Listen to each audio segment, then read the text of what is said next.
protocol list, which is wonderful. And this is it here. So do I, this is what today's session is called. So I don't need to say anything. I don't, yes, call her. So I don't need to say anything. Call her and see.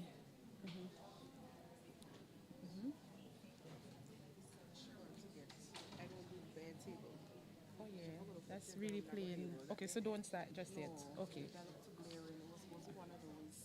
All right, so I'll go back until when, okay. Come here, 1 second. How do you pronounce this? Is it Frances? Hey, what just said the woman's professor of arts. Mm-hmm.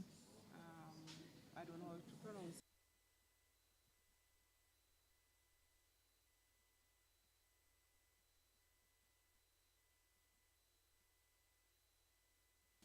the look. Anything else? No, I think Nothing. it's That's fine. about it. Yeah, that's fine there. Yeah. Okay. That's okay. That's okay. Thank you so much. It's not yellow shorts or the yeah. I appreciate that. It's not yellow too short.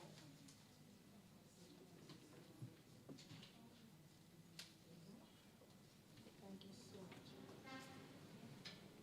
We wanted the brand. I love it. People that have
I love this lady already.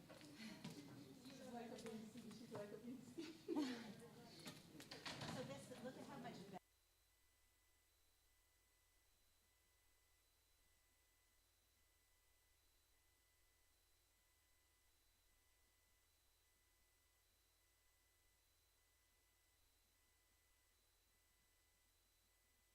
Back in a while.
Sit right there. Okay.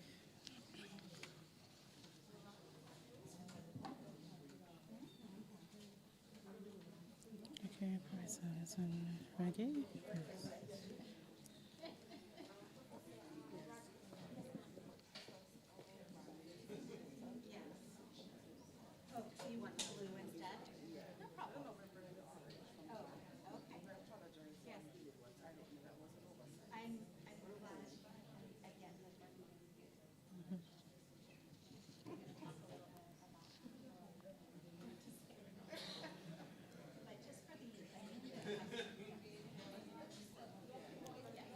So, oh, I feel like I'm pushing against this.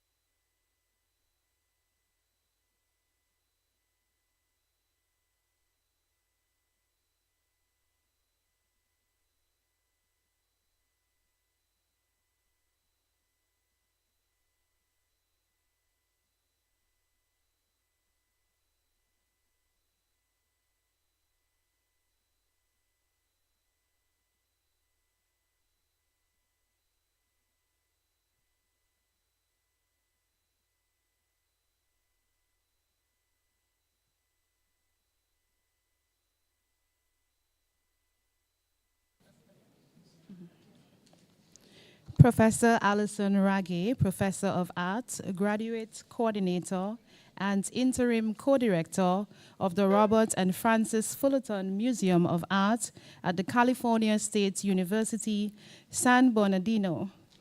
Dr. Risa Noel McBarnett, Head of the Site of the University of the West Indies Global Campus, St. Vincent and the Grenadines.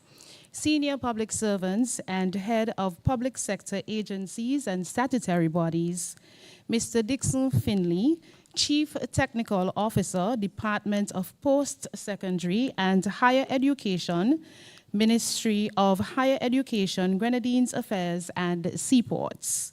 Ms. Maxine Brown, Director of Culture, the Ministry of Youth, Sports, Culture and Creative Industries.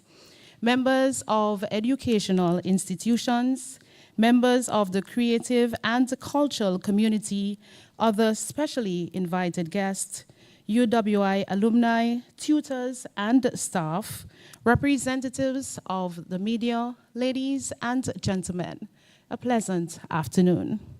It is my distinct pleasure to welcome you here this afternoon to this very important session dubbed Art Rooted in Community, Building Sustainable Creative Careers, hosted by Professor Alison Ragguette. At this time, before I do, let me introduce myself. I'm Ashisia Sam, and I am an information officer. I'm assigned to the Department of Culture. At this time, let me welcome Ms. Radhika Stephen. She's the research officer in the Department of Culture of the Ministry of Youth, Sports, Culture, and Creative Industries to do our opening prayer.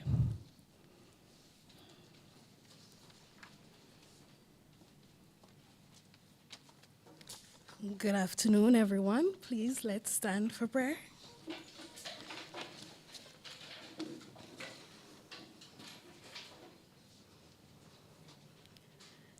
Dear God, we thank you for bringing us here this afternoon for a project that's rooted in creativity.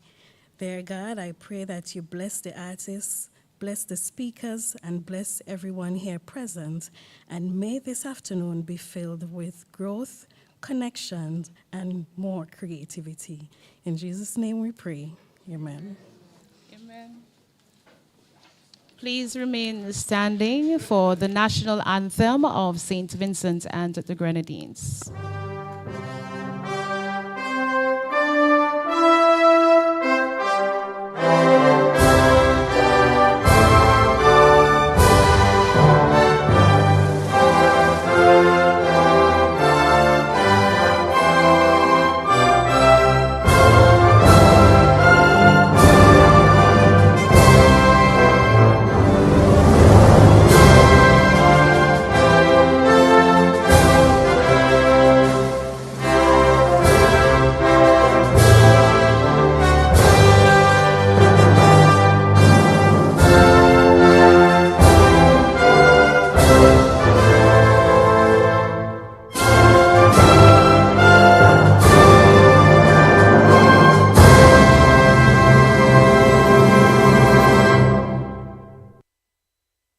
Seats.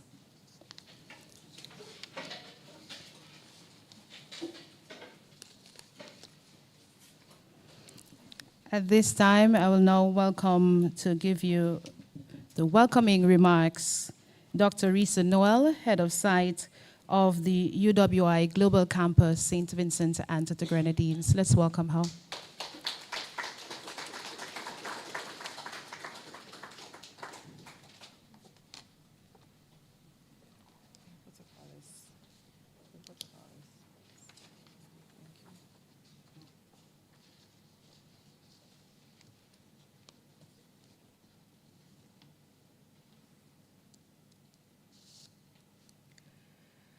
Professor Alison Ragguette, Professor of Arts at the California State University, San Bernardino, our featured speaker. Senior public servants and heads of public sector agencies and statutory bodies. We have here with us Mr. Dixon Finley, our Chief Technical Officer in the Department of Post-Secondary and Higher Education, Ministry of Higher Education, Grenadines Affairs and Seaports. Ms. Maxine Brown, Director of Culture within the Ministry of Youth, Sports, Culture and Creative Industries, members of educational institutions, and I wish to recognize the contingent from the SVG Community College. Thank you for joining us.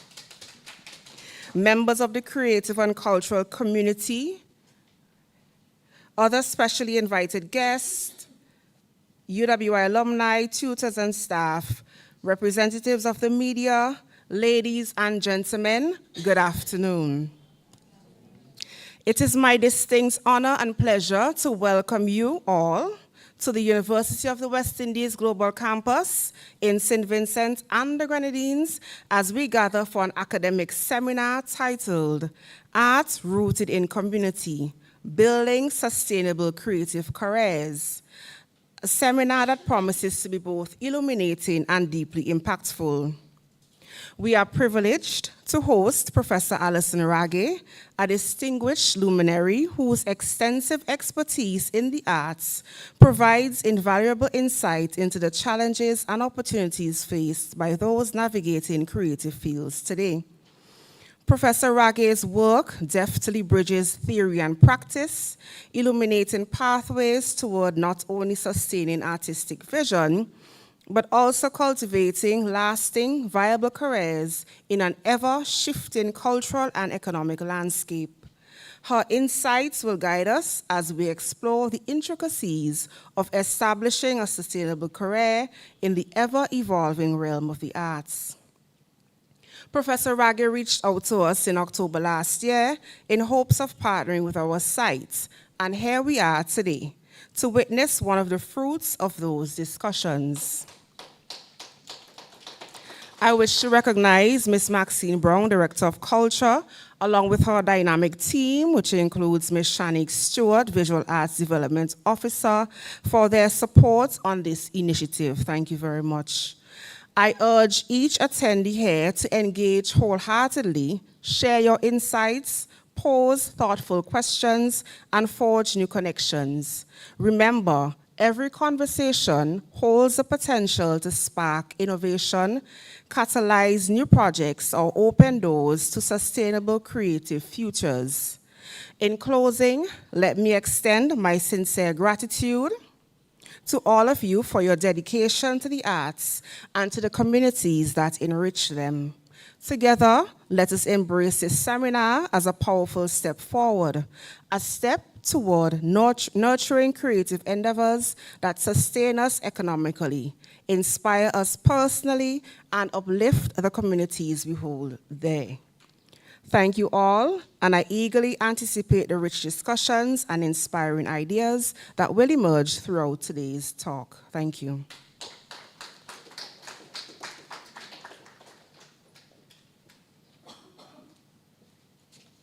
Thank you very much, Dr. Noel McBarnett.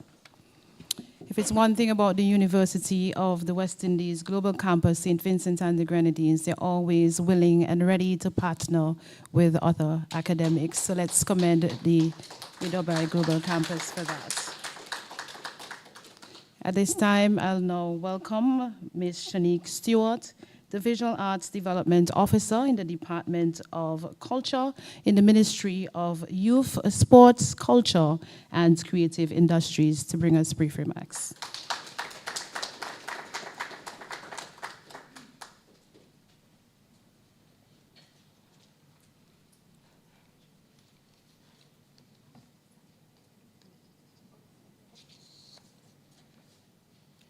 Good afternoon to everyone.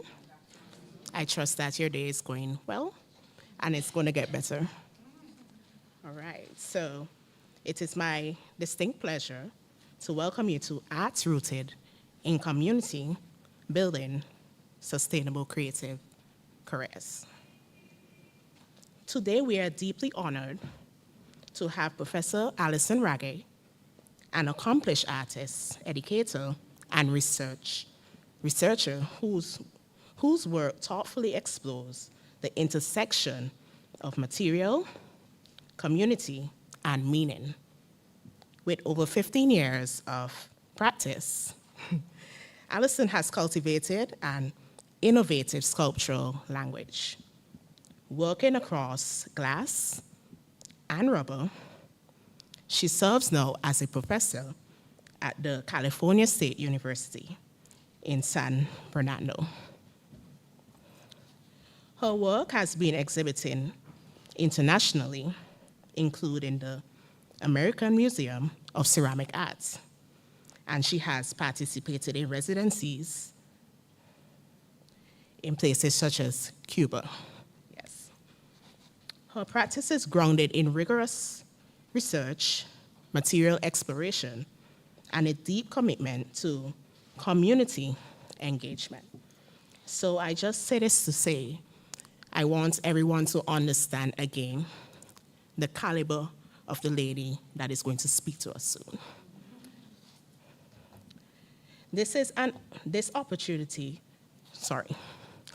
An opportunity to immerse ourselves in knowledge and to expand our perspectives and to engage with possibilities that extend beyond what we may have previously imagined.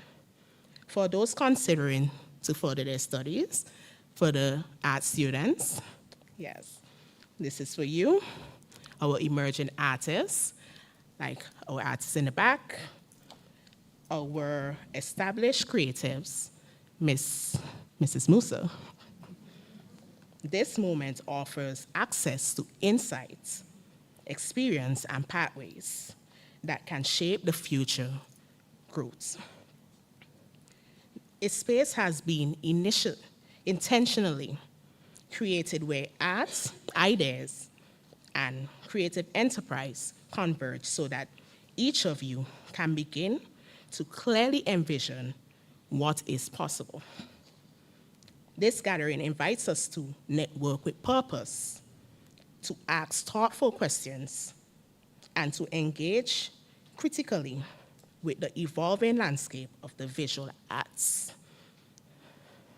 Too often we wait for change to arrive. However, true progress demands that we become agents of that change.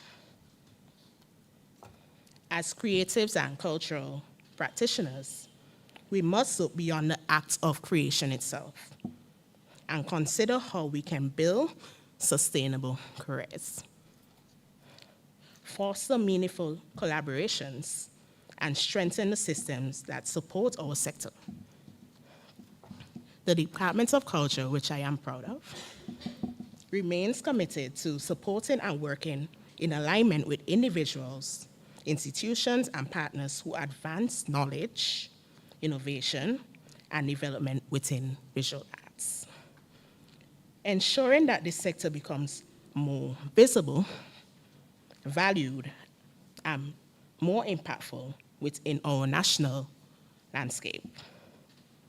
We firmly believe that spaces such as these are essential for nurturing talents, strengthening capacity, and advancing the creative sector in a purposeful and sustainable way. Now, let's be honest for just a little bit. A little irony, let's say, right? We belong to visual arts. yet our visibility is not as loud as it should be, right? We must create the imagery. Well, we are responsible for creating the imagery, the narratives, the cultural expressions, yet we're still striving to be seen. Today is not simply about listening, it is about engaging. In this regard, we extend sincere gratitude to the University of the West Indies, Vincent, for conceptualizing, hosting, and curating a conversation of this nature. Such initiatives demonstrate vision, commitment, and they play a critical role in shaping the future of arts within our nation. I therefore encourage everyone, artists, creatives, entrepreneurs, and supporters of the arts, to approach this opportunity with intention. Engage fully. Raise your hands. Raise it too much, that's what we want. You're going to network meaningfully. Ask the questions that will challenge and expand your thinking, because we're about growth. Because when opportunities such as this is used strategically, growth within the sector is not merely possible, it is inevitable. Let us be inspired, let us be purposeful, and let us continue to build a future where arts, rooted in community, can truly thrive. Let us listen, learn, and most importantly, I'm going to say this 2 more times, most importantly,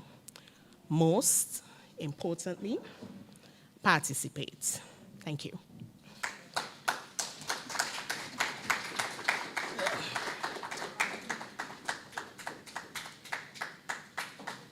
I know enthusiasm when I hear it, and that was enthusiasm by our visual artist, Shanique Stewart. I don't know how many of you are familiar with her, but she is an incredible artist.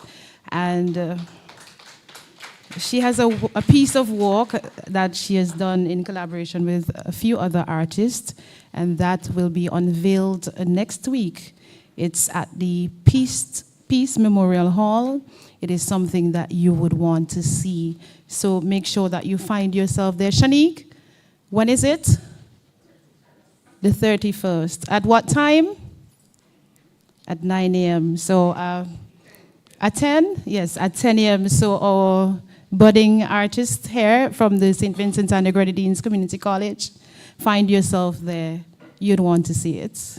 All right, so at this time, let me now welcome Miss Sharon Garraway. She's the Marketing Assistant Acting at the University of the West Indies Global Campus here in St. Vincent and the Grenadines. Welcome, Sharon. Oh, Sharon will be doing for us the introduction of Professor Alison Ragguette.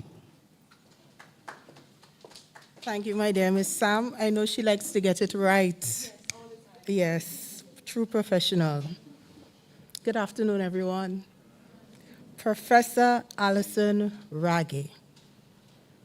For over 20 years, Professor Alison Ragguette has developed an expansive approach to making creativity come alive. And might I say also, she's very gracious and helpful. From pottery, sculptures, large-scale ceramic murals, her creativity is priceless. Her work has graced public and private spaces. Professor Ragguette has studied at the Goldsmith College, the University of London, England, received her Bachelor's of Fine Arts from Concordia University, Montreal, and a Master's of Fine Arts from California College of the Arts, San Francisco. The veteran artist is currently a professor of art and graduate studies coordinator at California State University, San Bernardino. Hope I got that right, I was really trying. Most recently, she was appointed interim co-director of the Robert and Frances Fullerton Museum of Art. Well, you know what? I'll tell you a secret. Don't tell anyone else on television looking at us live. I had all of this to read. She did this. Choop, choop. So it goes to this now, because she'll be telling you more about herself. Ladies and gentlemen, help me welcome a good Vinci, not a good Vinci welcome to this distinguished creative, Professor Alison Ragguette. Welcome her, welcome her.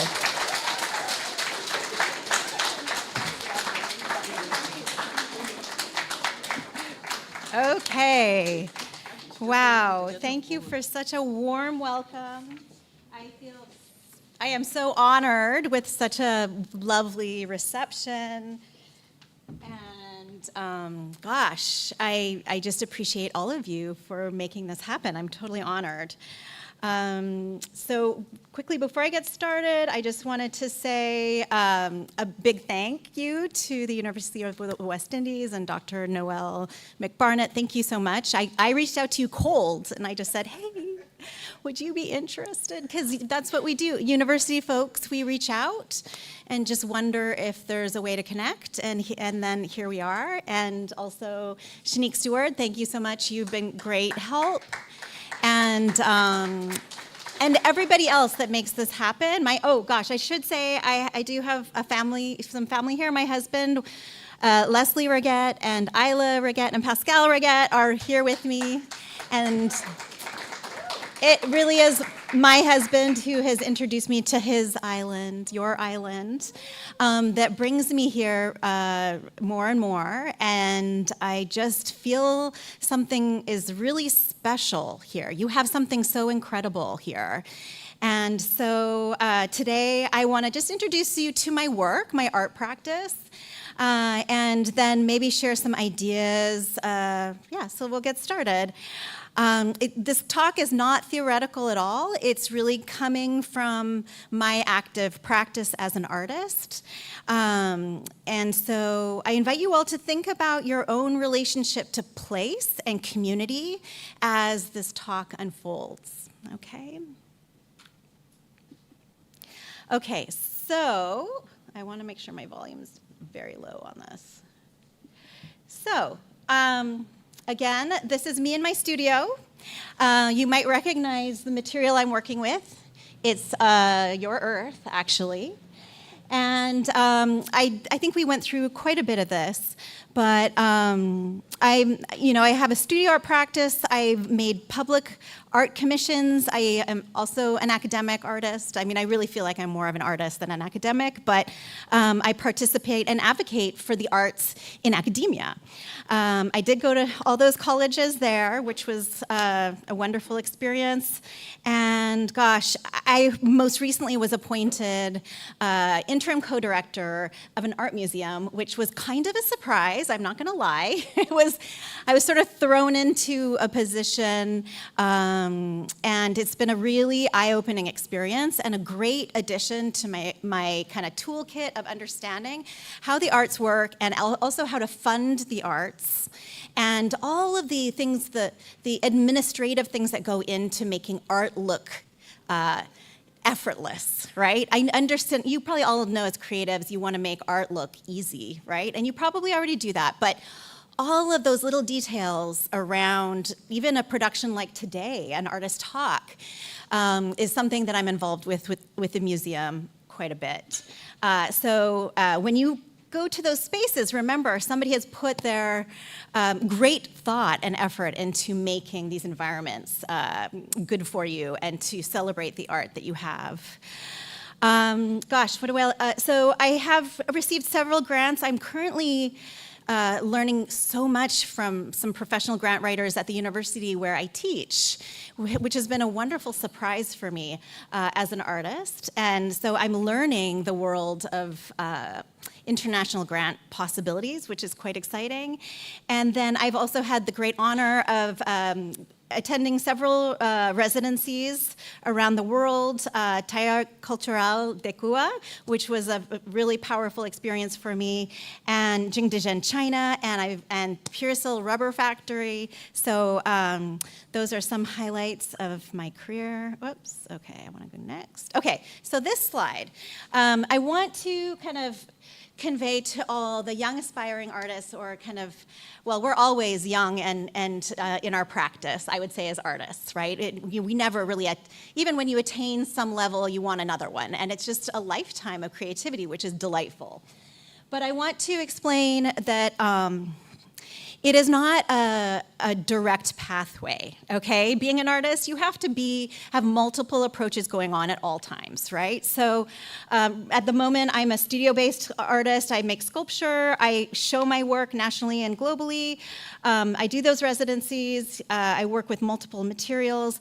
But I'm also an educator, and I wouldn't have produced as much if I didn't have my teaching practice to fall back on, because the teaching informs the art making. And then, of course, working at the museum has really been a whirlwind of information, and I have some, and it's also really interesting to be in a position of promoting others. Like, I was always kind of promoting myself. And as soon as I walked into this position of promoting others, I think I found something really exciting and powerful. And combined with those grant writing folks, I've learned that there are possibilities out there if we're willing to ask for them and fight for them. Okay, so Aware Studio is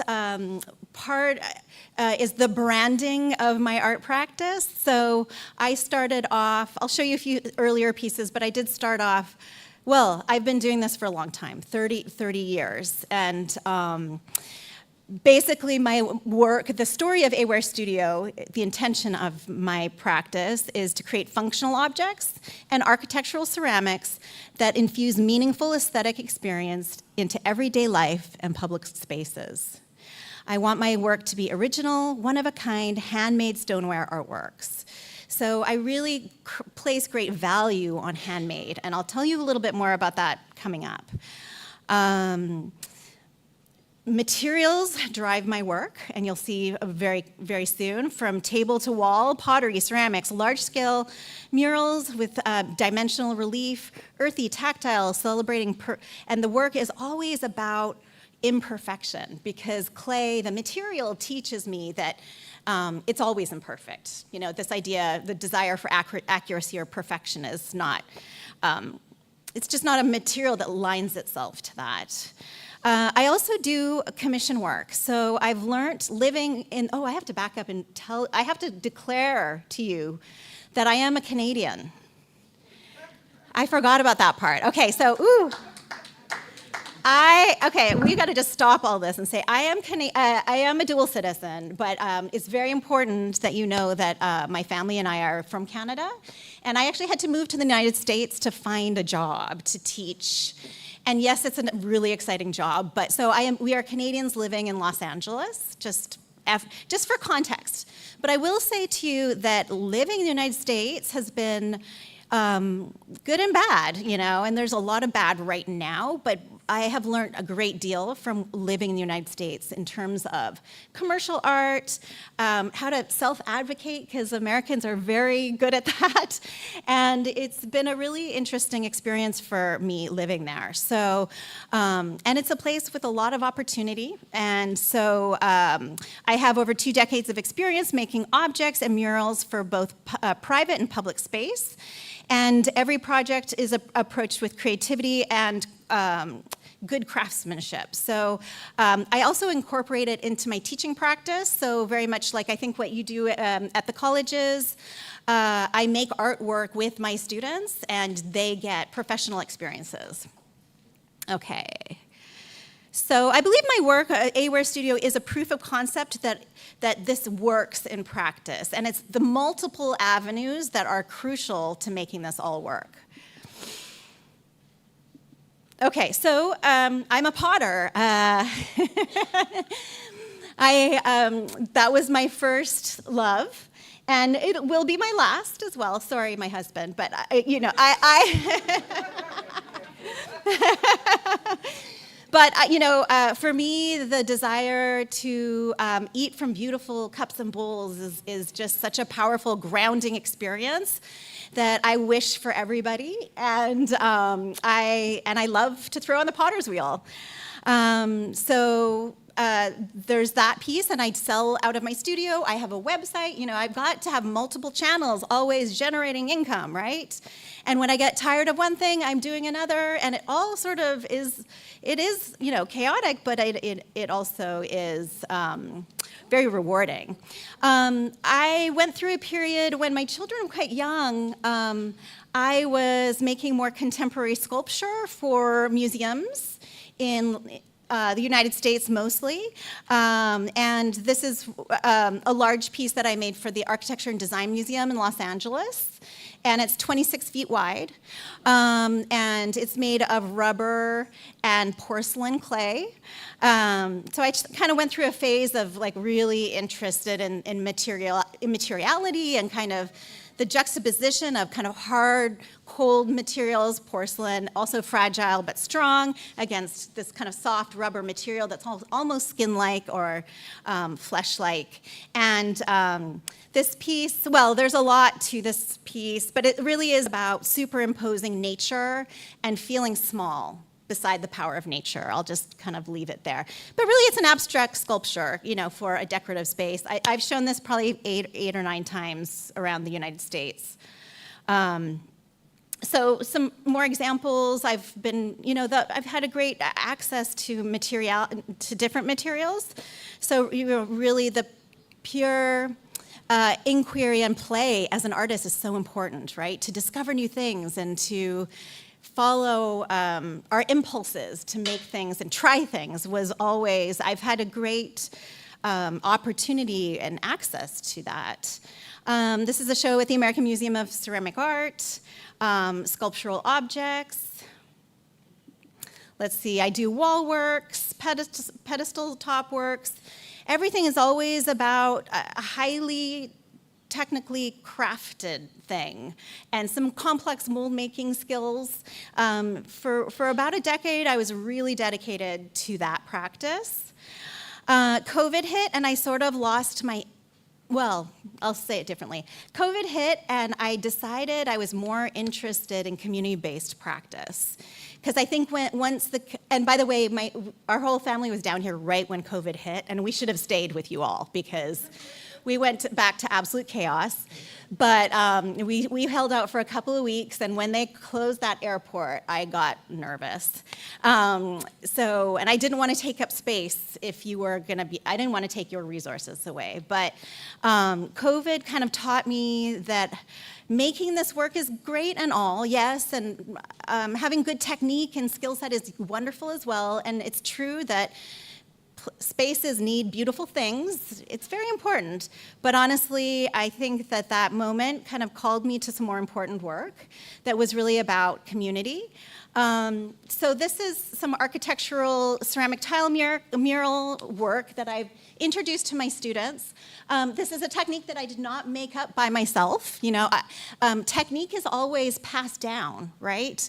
There's a very long history of ceramic practice around the world, and all these skills are just shared through mentorship.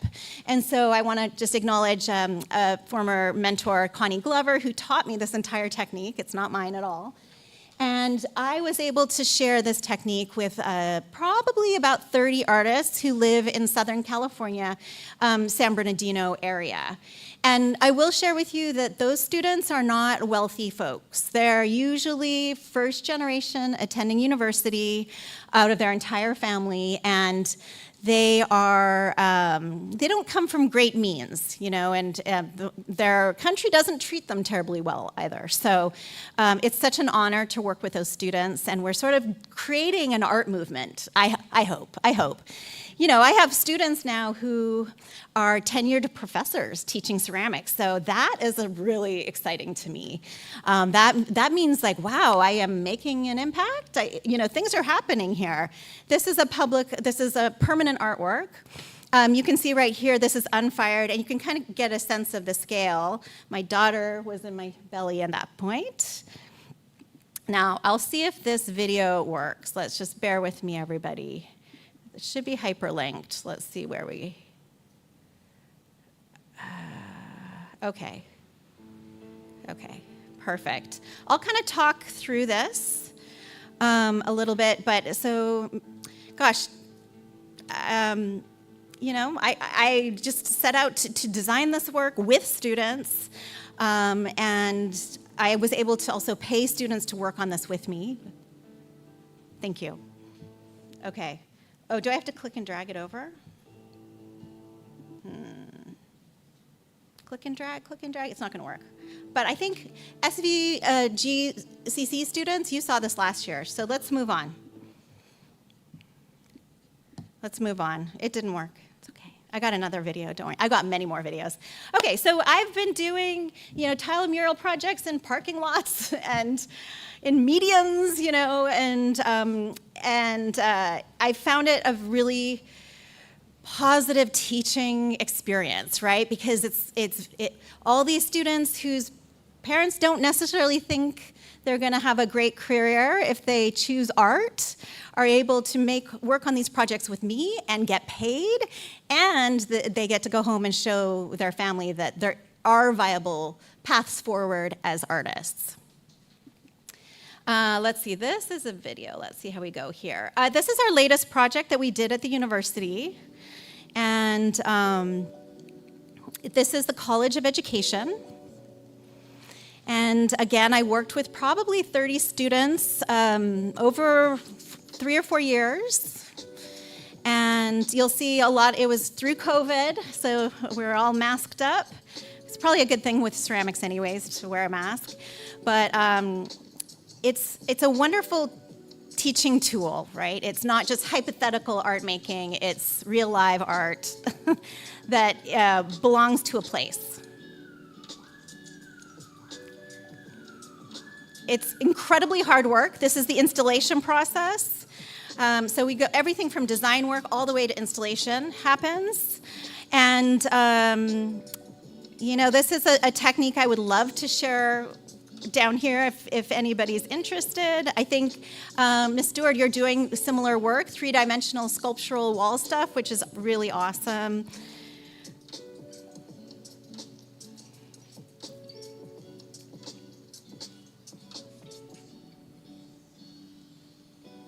This probably was a couple of hundred pieces as well, 900 square feet.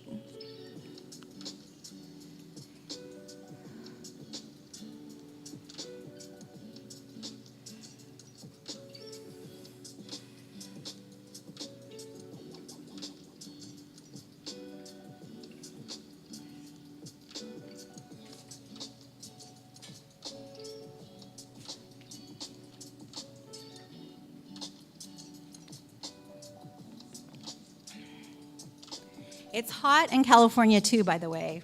Very dry and hot.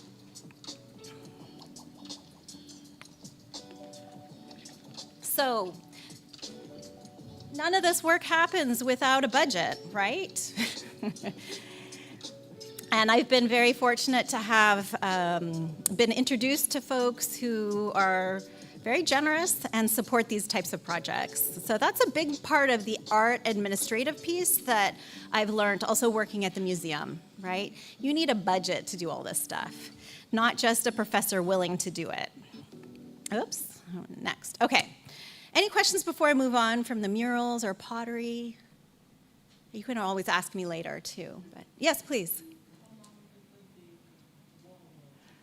Well, we did it slowly, about 4 years. It was during COVID, so it was a lot of stop and start, and so we make the big panels out of soft clay, and then we cut them, and we code them, and we paint them, and then they have to dry extremely well, and then we put a layer of glaze on the top, and they go into a kiln, and they'll fire for about 2 days, and then they have to cool down. And then, you know, I had to teach, so I said, I don't want to install anything until we have a break, right? Because I couldn't do it all at the same time. And so we organized it in boxes and then put it away, and then we pulled it out when it was time to install. And also, I'm very specific, like I don't want to work in the summer, for example, outside because it's gruelingly hot. You all know how to handle it, but it is really extreme heat there and dry heat, so it's very uncomfortable. And that installation process took 7 grueling days. It was hard work, and I'm not getting any younger at all. So luckily, I have I need my students, and I pay them, right? Because I would never put, I just wouldn't ask them to do such hard labor without, and yes, the experience is great compensation, and sometimes it's very smart to just offer your assistance, right? This is how you make connections in the art world too, is to be helpful, but I was able to pay them. So also I've become, I think living in the United States has taught me to be quite businesslike, and I have I've sort of tuned in to the market demand and interior design. I'm kind of interested in how do people, decorate their beautiful homes or businesses, and what about like being kind of an important either being the artist, obviously, I'd love to do that, or being a bridge, somebody who connects or asks, hey, how are you going to fill your hotel with beautiful things? Like, let's talk about supporting local artists. I'm sort of learning that I think I can do that more and more.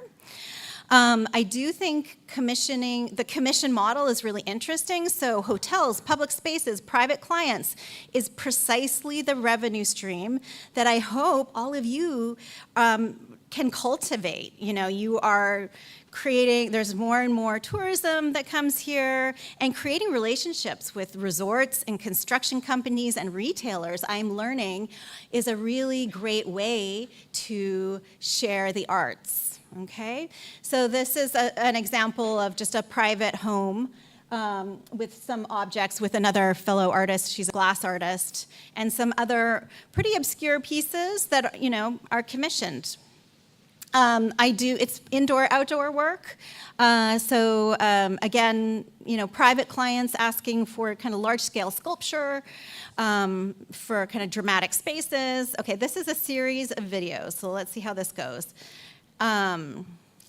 So on your left, this is our kiln. Okay, so this kiln is like a giant oven. It's called a kiln, and it fires to about 23 or 2,400 degrees, okay, Fahrenheit. So gosh, I need a translation. Can anybody I need a Celsius translation. 1,800 to 2,000 degrees Celsius we fire clay to. So let me get this going. So every time you open that kiln door, oh, it's so exciting. It's just the best, because this material, this practice gives us so many different things. And even when we think we know what we're getting, it changes again, because these are materials from the earth, right? They're not like, these ones are quite processed, I will agree, but even then, there are variables that change things, can change color, and so that's the kiln opening, and then the different samples. When I do commission work, I work with a client, right? It's very different. It's not me making all my art out of my thinking. It's a client saying, hey, I need you to do something for this space. And so it's really, I'm making an artwork for that client. Very different mentality, right? Oh, sorry. And it's sort of like, okay, so what do you need for this space? And so I work with a client, and I'll give them different ideas and samples. And do you like this sample, or do you like that sample? It's like I help them sort of be a part of the creative process, and sort of have them sign off, like, oh yeah, that kind of beautiful Caribbean ocean tile, that's what I want, so. And then you can see right here on the right-hand side is the piece installed at the house, okay? So you can see their beautiful wallpaper that I installed on. So working for clients is a very, very different approach, but something that I've really gotten a lot out of as well. So this is actually the same client. This is their swimming pool area. And I mean, I don't usually run in those circles, but the opportunity to do some work for her pool area was quite exciting, and you can see that the materials, work really well together, right? So, also, I should just mention that clay is very good for outdoor spaces, unless you go below freezing. So but you don't do that here, do you? No. So the only reason that clay is not good for an environment, for like an artwork, for example, would be, say, up in Canada. We go below freezing quite regularly. And what happens is that the clay absorbs water, and then the water expands, and then the clay cracks. So if you've ever lived in a place where it goes below freezing, you know that you can't leave a clay pot out, for example, okay? But our environment here and Southern California is also really wonderful for outdoor work. Okay, so just another, so I've been really interested in interior design. These are kind of decorative objects. I've done the high art thing. I'm also interested in filling homes with beautiful things and making beautiful spaces. Domestic life is really important, right? Everyday rituals are very, very important, right? I don't just want to feel alive and inspired when I go to a museum or an art gallery. I want to feel it every day. I want my coffee in the morning to be in a beautiful cup that really has meaning and feels good. I became really interested in that, kind of bringing simple beauty to daily life. And that's still, it's kind of a romanticized idea of what art is, but I think we still need it. I think art does a lot of different things. But so that's me. That's me in my art practice, but I do want to shift gears and actually tell you what I'm here really to talk to you about today. And that is that really what emerging and established artists need to know right now. Well, okay, so it is true that I work with graduate students, and I'm like their primary advisor and their thesis advisor, and I help them, I launch them off into the world, right? I teach them how to do their resumes, I teach them how to go and introduce themselves, which galleries to approach, all these professional things. So, and I've really enjoyed that process, so I want to get to some more practical items today. And the truth is that I am not from here, so this is your island and your community. Some things might not translate, it may not make sense, but some things are universal as well. So, but I wanted to talk about navigating market demands, right? Tourism is shifting towards authentic experiences. Artists who engage visitors create sustainable careers, right? So you do need, if you're making art, you need people to consume your art, collect your art, right? You do need that. And I think that it's easy for artists to be like, oh, I don't care about money, I just make art for me. But it's okay to care, and it's okay to want to get paid, is what I've learned over the years, okay? Building your professional practice, I want to talk quickly about community and collaboration, working with local artists, learning from traditional knowledge, and amplifying local voices, that's about your voice. And then art rooted in place and tradition, using natural materials and cultural traditions to build a career connected to landscape and community. You have so much potential here. And then finally, maintaining vision while sustaining a career. So creative integrity and professional networks and community roots create a creative life, right? Sometimes things can feel not quite right or leaning too far into one or another, and honestly, I want you to think of it as a balance, okay? So, I am a tourist, so, right? I am a tourist on your beautiful island here, and I hope to make it a yearly visit, or even longer, who knows? But I think what is really evident is that travelers now seek hands-on, place-based experiences over passive tourism. So passive tourism, the folks that just want to go hang out at Sandals and like drink their fancy drinks, they could be anywhere, right? I think that this island, what this island has to offer is amazing in terms of that place-based, hands-on experience type of visitorship. I think you're already doing it with your eco-tourism.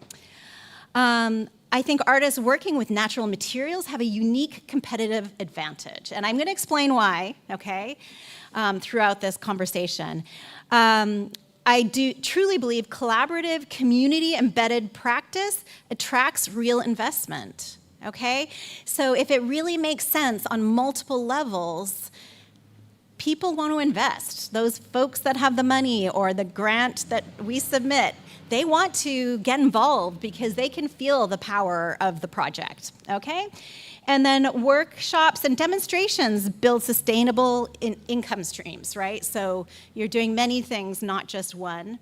And then I just wanted to say that, let's see, tourism is shifting towards authentic experiences. Artists who engage with visitors create resilient careers.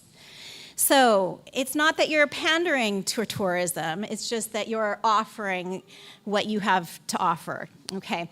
So some people might recognize yourselves. I had the wonderful opportunity to visit the college last year, and I was invited to Kaliakwa Anglican School, where they were painting a mural. So thank you, all of you who did that, and it's so great to see your faces.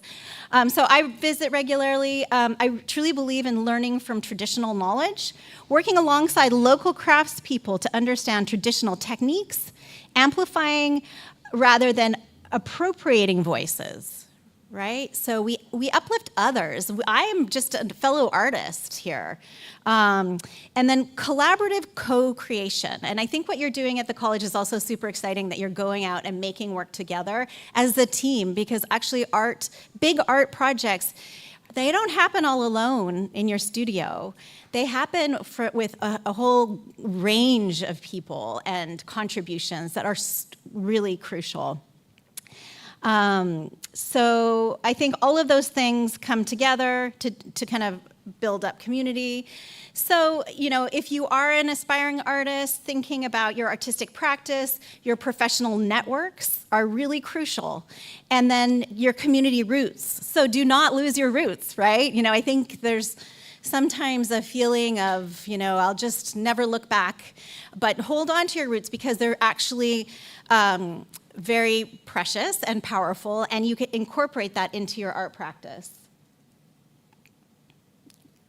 Okay, so why does art matter? I think everybody in this room, I'm preaching to the choir likely here, but and as the introducers did a great job on this, but I'll just say a few things. Cultural well-being, pride, and social prosperity is why art matters, right? So cultural identity and pride, art that's made from local materials by local hands, is a declaration of who a community is.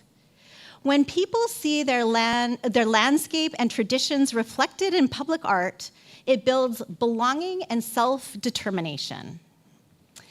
Social cohesion and healing. Sharing creative space brings people across generations together. Making this collectively built trust reduces isolation and creates the social fabric that holds communities through difficulty. And I know your community lives through a lot. I can only imagine, right? So you know how to do that. Art matters because it creates economic dignity, okay? When artists earn a living from their culture, it sends a message: our heritage has value. Creative economies convert cultural knowledge into economic power within the community. So we talked about intergenerational knowledge. Traditional techniques carry knowledge that textbooks just cannot preserve, and we need to hang on to some of that traditional knowledge and carry some of those practices forward from our elders.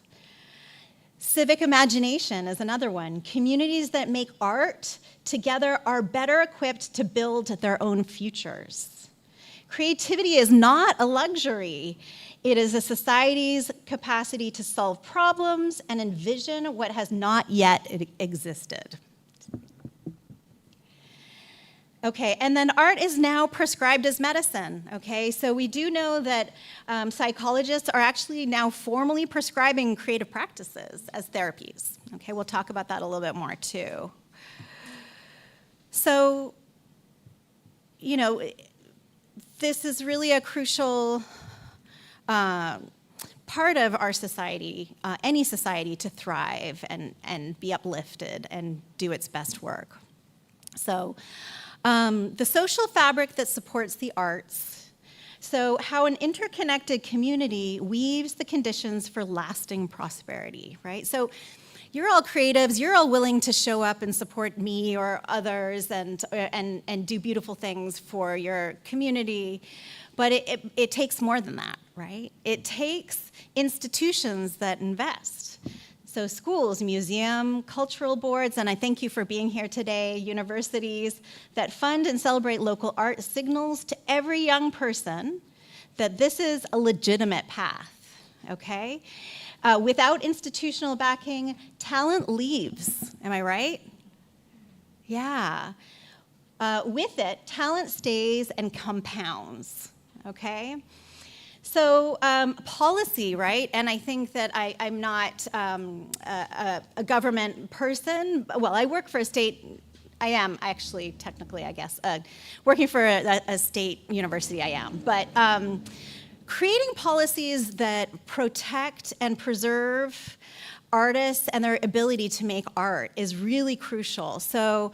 And also just a scaffolding that keeps creative communities intact when economic pressures mount, right? So we all know that the arts get cut when we run out of money. Like that's just, that's universal, okay? It's happening right now at my university as well, okay? And we all just have to hold on and remember what we've got here and keep making the art, and the art shows up when the budget pops up, right? Or we hustle the money somehow else. Like we just have to kind of continue to believe in the power of art. But policy is crucial, and I will share that it is something that can be really integrated into civic policy. For example, certain cities require 1%. There's like the 1% concept. You know about that? Yeah, where any commercial development that's kind of established is required to contribute 1% of their entire budget to bring art to that space, right? It's a requirement. You can't build a giant, hotel or restaurant without investing 1% of the entire budget back into art for that space. So that's what's uplifted a lot of communities to make the infrastructure and that budget happen so that artists can be artists, right? So let's see, businesses that buy local, I think you're all very good at this. But of course, every purchase is a vote for who gets to stay and make, right? So buying local art is really a vital thing. And then communities that show up, I think you're all that group right here. The everyday people who attend openings and buy art are the living tissue of a creative economy. And then artists who teach and lead, okay? And obviously, I understand teaching's not for everybody, and it might not feel like the right, part of your skill set. But when artists take on civic roles, educators, museum directors, community organizers, policy advisors, they bring creative intelligence into the system that shapes everyone's life, right? So that willingness to show up to that meeting or whatever it might be, just to show up is really, really crucial. So when all these 5 things come together, that is when institutions, policies, businesses, communities, and artist leaders all come together, you don't just get a creative economy, you get a community that is more resilient, more innovative, more attractive to visitors and investment, and more capable of passing something real to your next generation. That is what social prosperity builds on a culture, and your culture will actually look when you truly invest in the arts. Okay, so any tech folks out here interested in artificial intelligence, or anybody interested in technology? All right. Okay, yeah. I mean, it is a part of life, right? For better or for worse. I just want to say just a few things. The humanities have really been hit. For the educators in the room, the humanities are under threat. So education is sort of reframed as job training, and there's not enough funding for things like art, history, and philosophy usually get cut. And that's a common thing. I believe that's universal as well.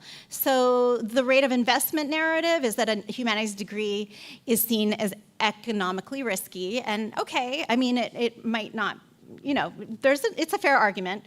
Cultural prestige has shifted to tech, okay? So be careful. Young people follow where the celebration is. So, big tech, it can be exciting, and you want to be technically proficient, for sure. No, she's saying no. But watch out, because short-term workforce metrics dominate, right? So the short-term kind of profits outweigh the long-term, and I think that's something to be very mindful of. So let's see. Human creativity, culture, and meaning-making matter more than ever, okay? In an age of all these great technological tools, and I won't lie, I use them, it's good to be tech-savvy, for sure. They are, so AI can generate, it cannot judge, feel, or assign meaning, right? So we have these tools, but they won't replace us. That remains human work. Okay? The rooted, handmade, and culturally specific become more valuable as generic content floods the world. Okay? So all these like machined objects are, all around us, but something real and handmade is actually gaining more power, in my opinion, and humanity needs it more. Ethics, equity, and justice cannot be engineered, okay? They must be learned through the humanities, all right? AI cannot rule us. We have to learn from our history, right? Okay, so cultural identity is the one competitive advantage AI cannot replicate or automate, okay? So it's up to all of you. So for artists in St. Vincent and everywhere, your practice is not retreating from the future. It is the future. Okay? Okay. Okay. So art, restorative justice, and decolonization. I'm just not sure on my time. How am I? All good? Okay. Okay. Because it says 98 minutes on my screen, but I'm sure it hasn't been that long. Okay. So, justice and healing. Vincentian artists, you carry the power to do this restorative work through your practice. Art goes where words cannot. Colonialism fractured identities, severed relationships to land and tradition, and silenced entire ways of knowing. Art moves through the body, through image and texture. It reaches places that words simply cannot access. Making from the land is an act of reclamation. When a Vincentian artist fires a piece of clay or weaves something from the local fibers or carves some indigenous wood, you are performing an act of return. This knowledge was never lost, it was only suppressed, right? It's actually in your DNA that you know how to do things, right? Like my son over here in fishing. He's a great fisherman. Let's see. Art rewrites the colonial narrative, everybody. So colonialism imposed a hierarchy, placing European aesthetics above everything local. Every piece made from indigenous people's materials challenges that hierarchy. It simply exists, and in existing redefines what is valuable, okay? So I am kind of a strong proponent of working with the materials that you have right here, okay? You have such a beautiful wealth, an abundance of materials to work with. So we've talked a little about restorative justice through creative practice, art workshops, intergenerational skill transfer, the revival of traditional techniques. These are restorative acts. They rebuild what was taken. Dignity, continuity, self-determination, and the right to define your own culture. You are the carrier of this work. Your hands hold something historically significant. Every time you make something rooted on this island, you participate in a century-long project of cultural recovery that is not a burden, it is a form of power.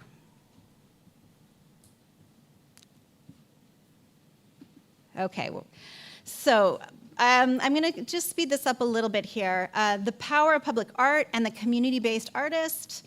What is public art, and what does it do? It transforms anonymous spaces into meaningful spaces. A mural says people live here, the community has a story. It makes culture visible to everyone, not just those who can afford a gallery ticket or be able to buy art. It sparks conversation across differences seen by everyday passers-by, regardless of their background. It signals to young people that creative practice is valued, representation shapes what feels possible. So all of you muralists doing that work, it's very important.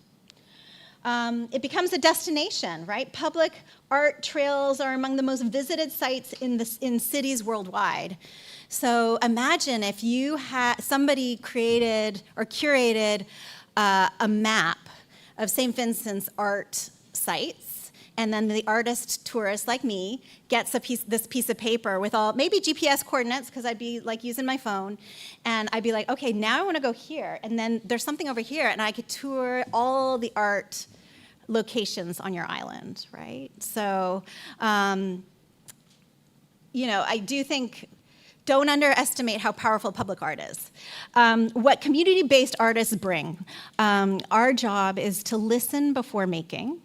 Practice builds on relationships, and that is part of what I'm doing today. I'm sort of introducing myself, and I know it's very professorial, but that's our world, right? That's what we do.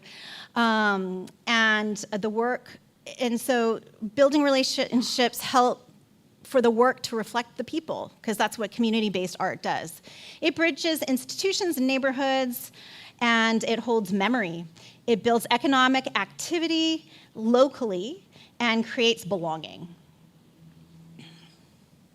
So every mural in St. Vincent that you make is as essential as a road or a building. Okay, so let's see. Okay, I want to just make a few notes here. Okay, we talked about that. Real quick, don't underestimate the power of art serving every community, reaching incarcerated, the disabled, the marginalized, and bringing everyone closer to healing, okay? Incarceration and recidivism, we know that art programs in correctional facilities consistently reduce reoffending by up to 30%. Creative practice builds agency and self-worth. Disabilities community art is one of the most universally accepted forms of expression for people with physical, cognitive, or sensory disabilities or neurodiversity. Creative practice offers communication, self-expression, and dignity that other systems routinely deny them. Social rehabilitation, whether recovering from addiction, trauma, or domestic violence, people benefit profoundly from creative practice. Making something tangible and experiencing experiencing completion are all clinically documented as restorative. Are at youth risk and educational exclusion, young people excluded from mainstream education find their most meaningful engagement through creative programs. Art provides structure without rigidity, challenges without judgment, and youth art programs reduce school dropout, gang involvement, and youth offending, and the results are remarkably consistent. And then finally, in indigenous and migrant and displaced communities, for communities that have experienced forced displacement or cultural erasure, art is the most powerful tool for cultural continuity and psychological healing. Okay, so SVG, you have such an exciting future. I am not here to tell you what you need. I'm really not. You already hold the knowledge. The tradition, the materials, and the stories. I'm just here to help you locate your own path forward and become your most empowered selves, potentially. Art creates change, and it can drive it here. It can be financially it can lead to financial prosperity, but do it on your own terms, right? Do it in a way that preserves your identity and make it with absolute excellence. As tourists arrive, your art commands the room. Your art is more than just a souvenir. It is an ambassador, and it tells the story of St. Vincent with the most truth, depth, and power that any brochure ever could. Let it speak first, and then let it speak loudly. And as a fellow artist and friend to this community, all these experiences that I share with you today are kind of all meant to culminate here with all of you.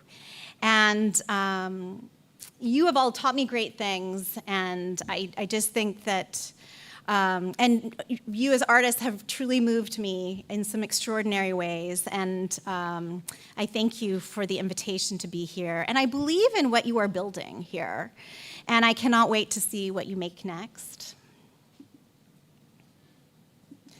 Okay, so just a few final things that I think all my entrepreneurial friends in here will totally understand. Because guess what? It's the exact same language. Abundance mindset, art as a business. Art is a business. And I know us artists don't really like to be business people, but we have to be. We have to. And we have to self-advocate.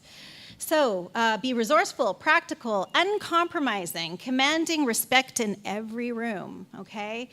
So there's going to be many times to the young artists in here that you feel defeated or unappreciated, or that you're not viable, and you have to be your own best cheerleader and take care of your creative selves, because I know that creatives are extremely sensitive people. I am one.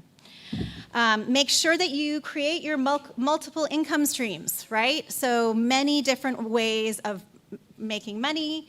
Price with confidence. I mean, I think this is a really hard thing for any artist, right?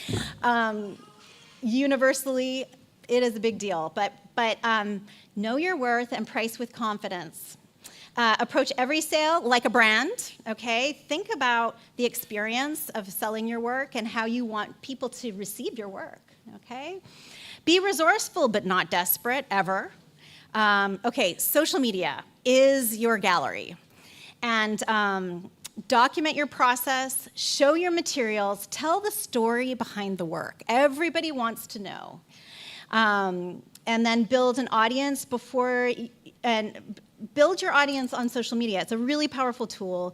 And then consistency beats perfection every time on social media. So I think social media is a kind of hard work for some of us, especially my generation and older. And maybe for the digital native folks in this room, it's a little bit more natural. But you'll know that it doesn't always have to be perfect, right? Because I think there's always another post, basically. So for better or for worse. But stay regular and present. And then I just want to leave this off with one thing, the law of attraction for artists. And I think this is a business concept, actually. Well, I think this applies to business. I think it probably comes from much older philosophical ways of thinking. But so abundance thinking attracts abundance. So if you think that there's always room for your art, it will create room, okay? When you show up with confidence, excellence, and clear intention, opportunities, collaborators, and buyers are drawn to you, right? They're like, I want a piece of their work, you know, or that is possible. Okay, let's go. And so it actually really is not magic. It's a mindset that is quite powerful, and a lot of business people use that concept. And so the abundance mindset says that there is enough success for everyone. And my excellence only creates more room for it, okay? So support each other, you know? You're all so much more powerful together, supporting each other and uplifting your arts community. Almost done, almost done. Remember your identity, know your value, create your future. Study your history to build your future, okay? People want to know about your story. Social media, we've already talked about. Content, connect with artists everywhere. Through social media, you do have access, and you know, just paying it forward, being kind to others, support, saying, hey, congratulations, great job. Showing up to a friend's opening, all of these things are a contribution and a part of being an active artist. So I'll say just 1 or 2 seconds about funding and support. Do not be shy to write grants, people. You'd be shocked at how sometimes people just don't submit because they're like, I'll never get it. And you have to write that grant to even be considered. But, you know, it's surprising that who will fund you. So don't be shy, and it's really not as hard as it seems. It is a complex process, but it can be broken down. And, you know, don't be shy to go after free money, okay? And when you get it, it is absolutely thrilling, let me tell you. And I will also say that, you know, not all collectors, people who have money, basically, are gatekeepers, right? So sometimes you will make connections with people who will really, truly support you because they have the means to do that, but do it on your own terms, okay?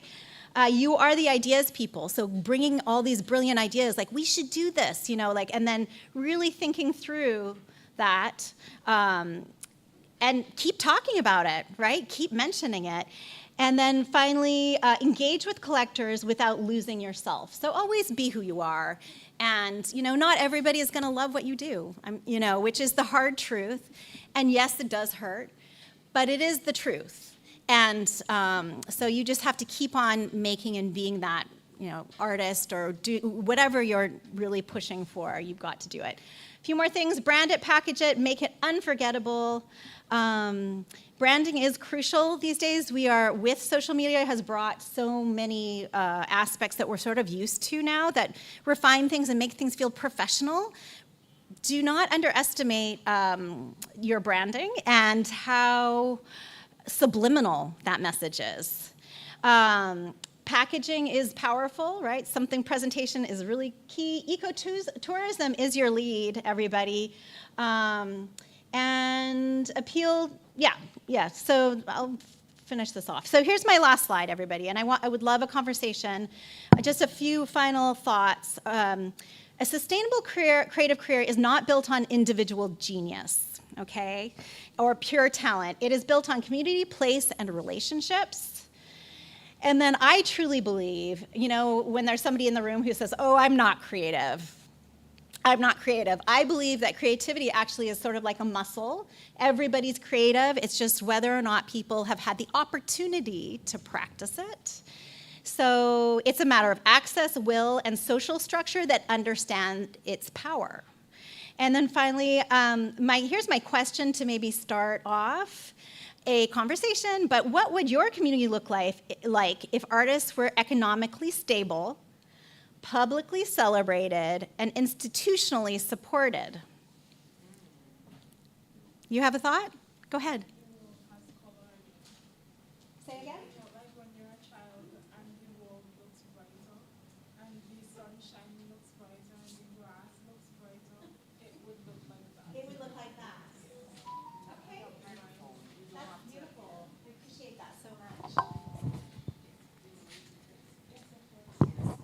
was going to ask. No problem. I stated that, of course, sorry.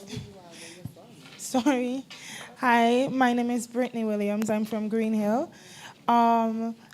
I believe that it would look like when you're a child and the world looks brighter. In my opinion, it really did. Trees looked greener, the sky looked bluer, everything looked like it had more life, and I feel like it would look like that. It would kind of look like you came into a dream world in a way, if we were celebrated publicly and supported as well. Yeah. Thank you. Yes, I mean, I think about, like, in the United States, artists are not, I mean, it is a kind of just a highly competitive place to be an artist. But I think about places like Japan, where they have the national living treasures, right? And so they actually have artists who they celebrate, and their government literally supports them just to make art because they are Japan's national living treasures, you know? And that, you know, and we look at a country like Japan, they have incredible arts and they're highly valued and highly collected. And that's a great example of a society thriving through the arts, for sure, yeah. Any other ideas?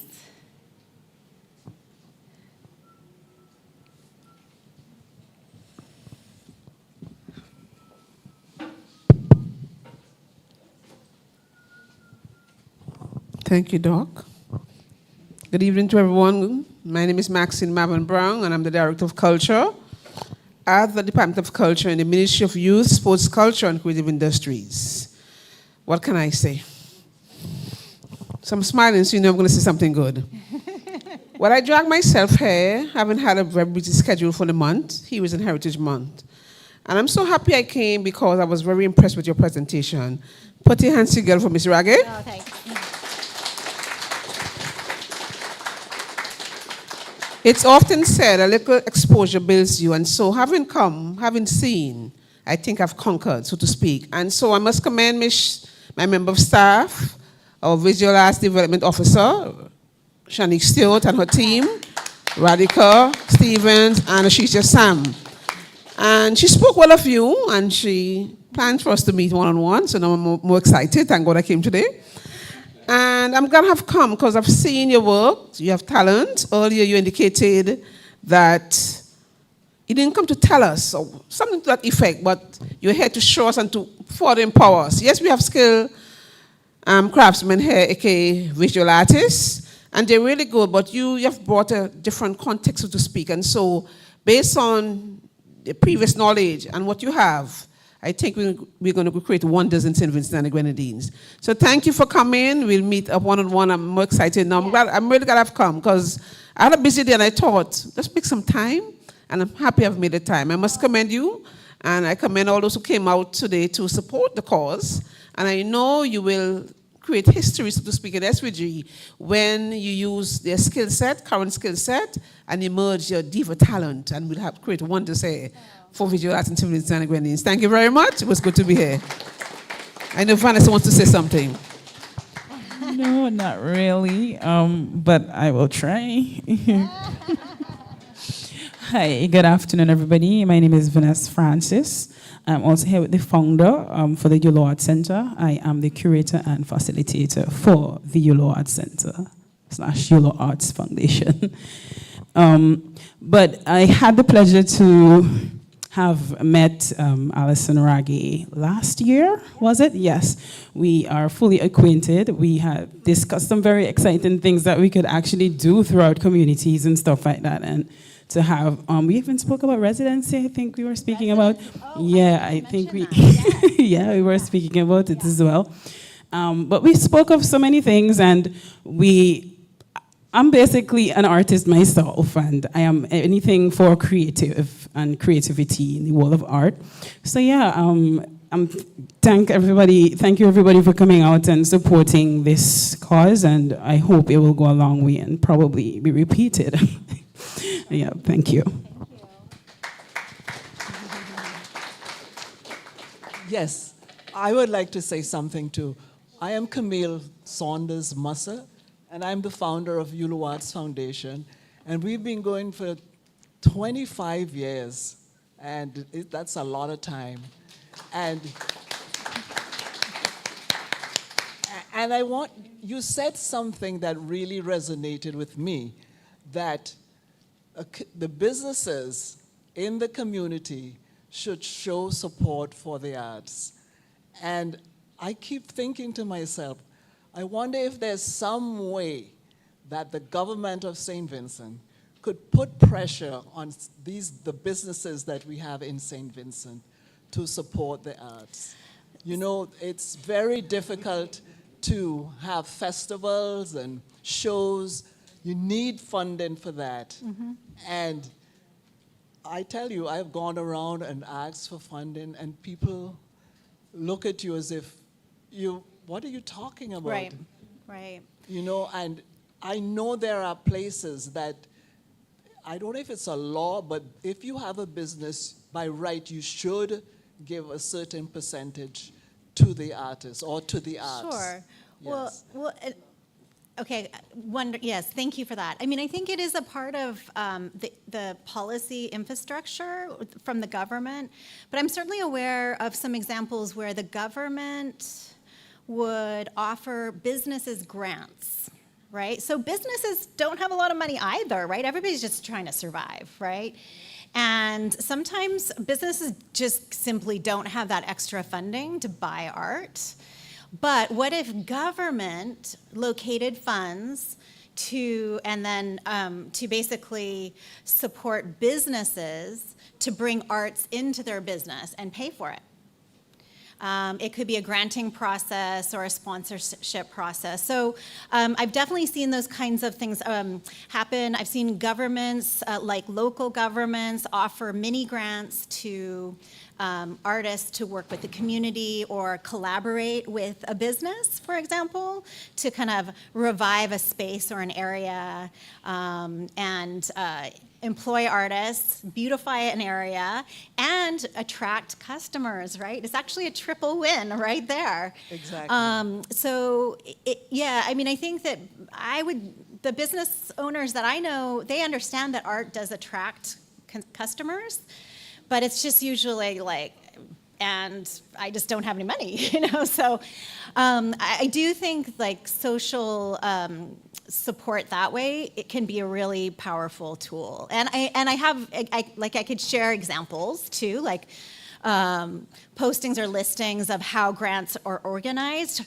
from a government to the community. And then there's like criteria that go into it. So they're looking for, you know, artworks that promote St. Vincent's culture, or that promote maybe a solution to a cultural kind of issue, for example. So, but yes, it really, without the government kind of starting with some seed funding, I think it's very, very hard to just lean on the private business sector. But it is sort of like that trickle up effect when when you can kind of make it work for everybody, then everybody prospers, right? So it's it's that abundance mindset, right? If we can do it, make it all happen together, and we're all allies, then things happen. Yes, please.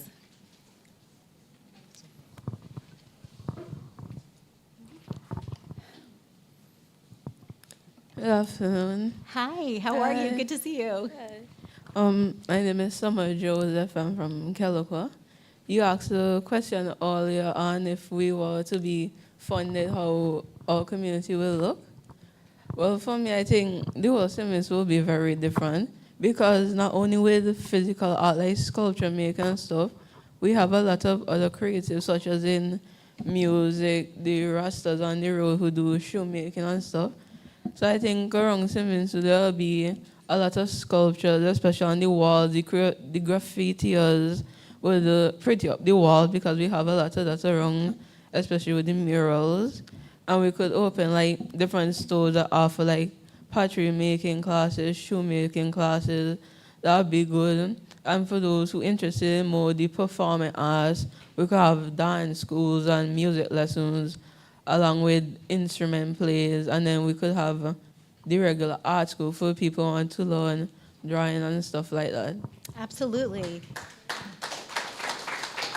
So, examples, an art center would be incredible. And when I speak of the arts, it's very broad. And I've learned, I've been trained as an artist that isn't just my one area and that's it. Everything influences me. Music, dance, culture, everything, right? So why would a cultural arts center like ULU is where those things happen and start, but they need ongoing support. And they're not necessarily about making money, but they're about being self-sustained, where I'm from, in Canada and the US, I will just say that there's like kind of that nonprofit sector where people, it's basically a system where businesses will not just be a private business, but they would be nonprofit. So they just have to sustain themselves rather than generate money.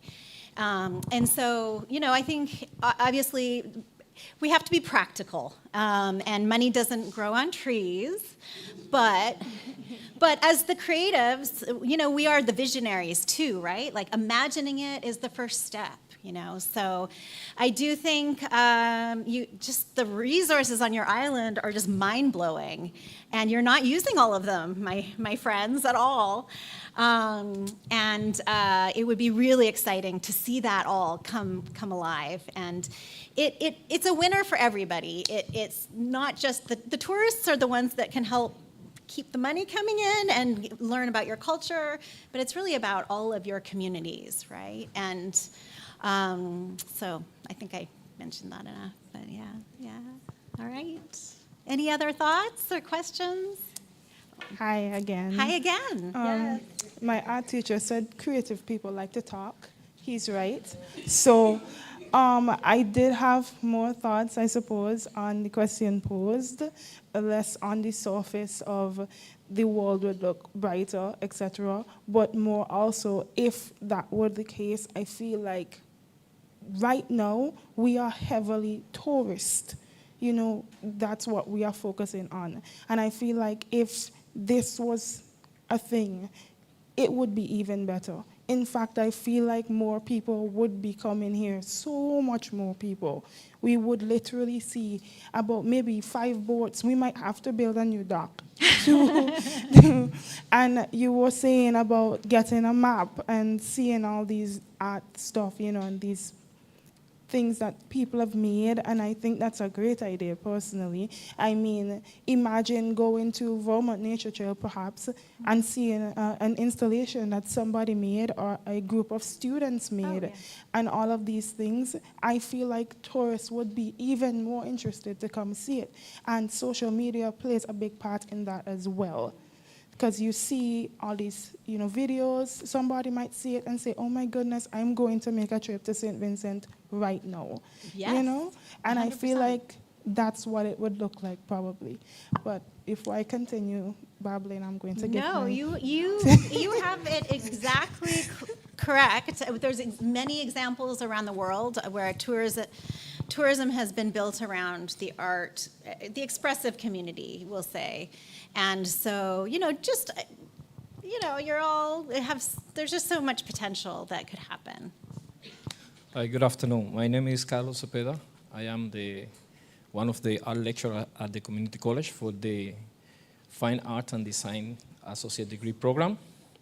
I'm an art teacher at Johnston Secondary School, so I teach at the 2 levels, secondary and tertiary level. Wow. Now, I am a Cuban by birth. I grew up in Cuba. I went to the art school in Cuba when I was just in grade 6. So art school was part of my life. Yes. For more than 8 years, I lived in the art school. So I believe in art as an advocate for change, social change. You have spoken of a lot of things that can trigger both the institutional part of the program. So we have the Ministry of Culture here, We have the West Indies University here, and we have the education here, and it triggered the private sector as there's an entrepreneur artist here doing art. But for me, art is more that's our expression.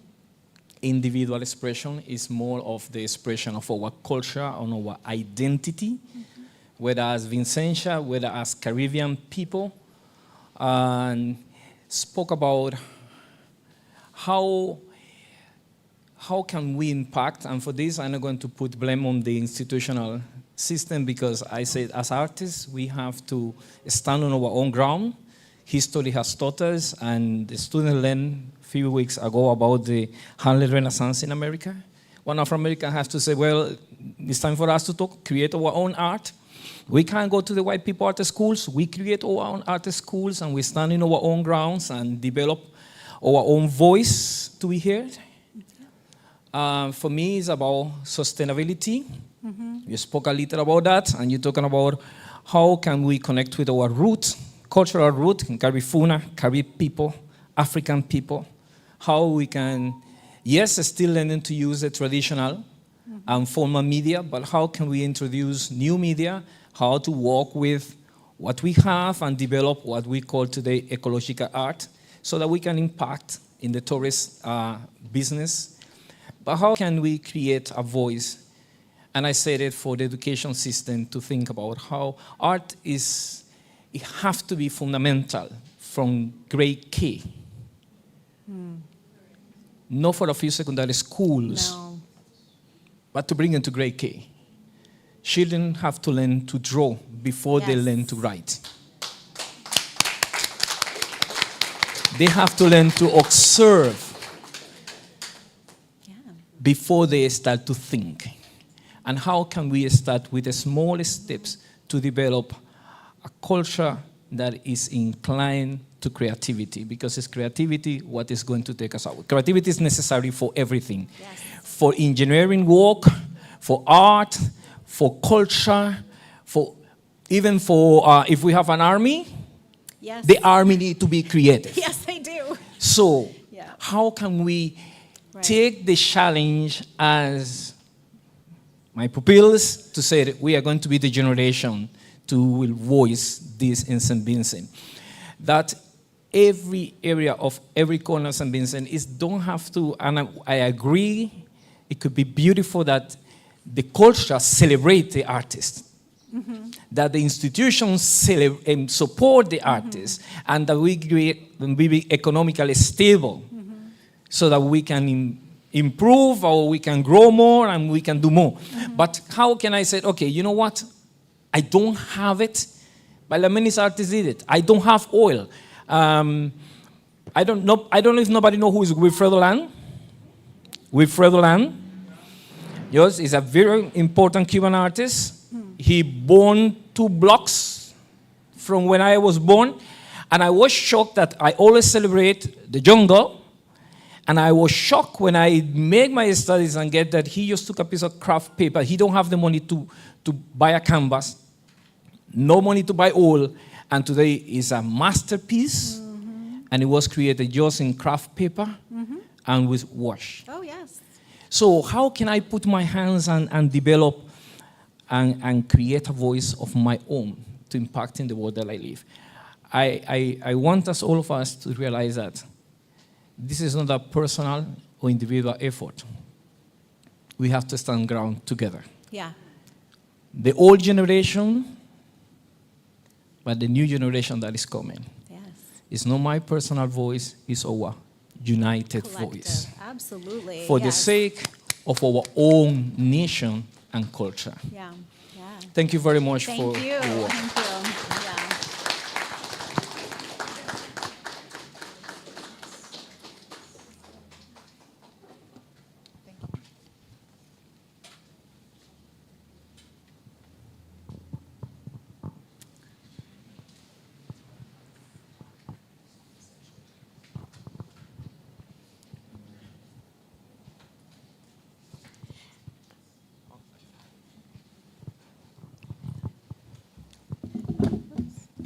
Okay, good afternoon again.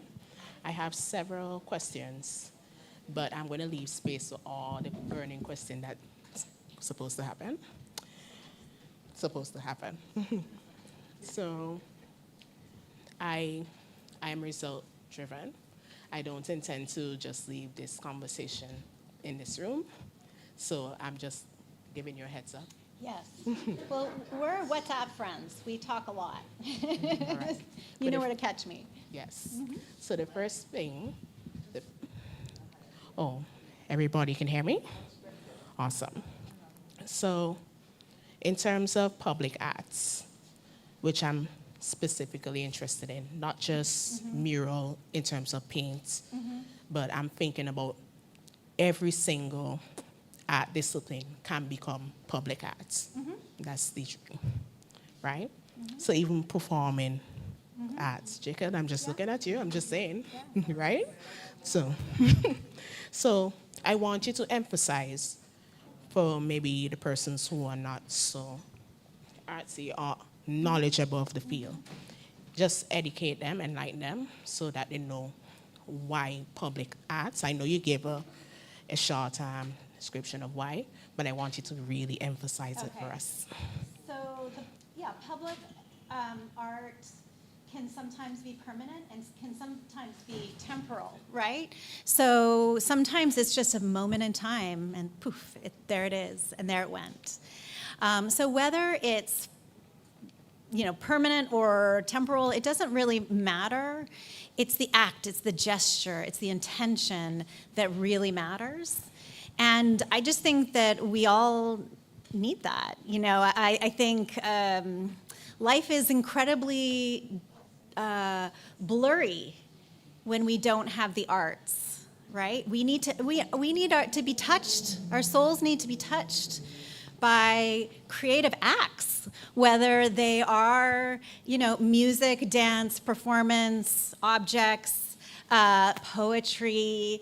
I will say that traveling to Cuba was a really powerful experience for me as an artist, because Cuba just knows how to do it. Like and I will say government supports, right?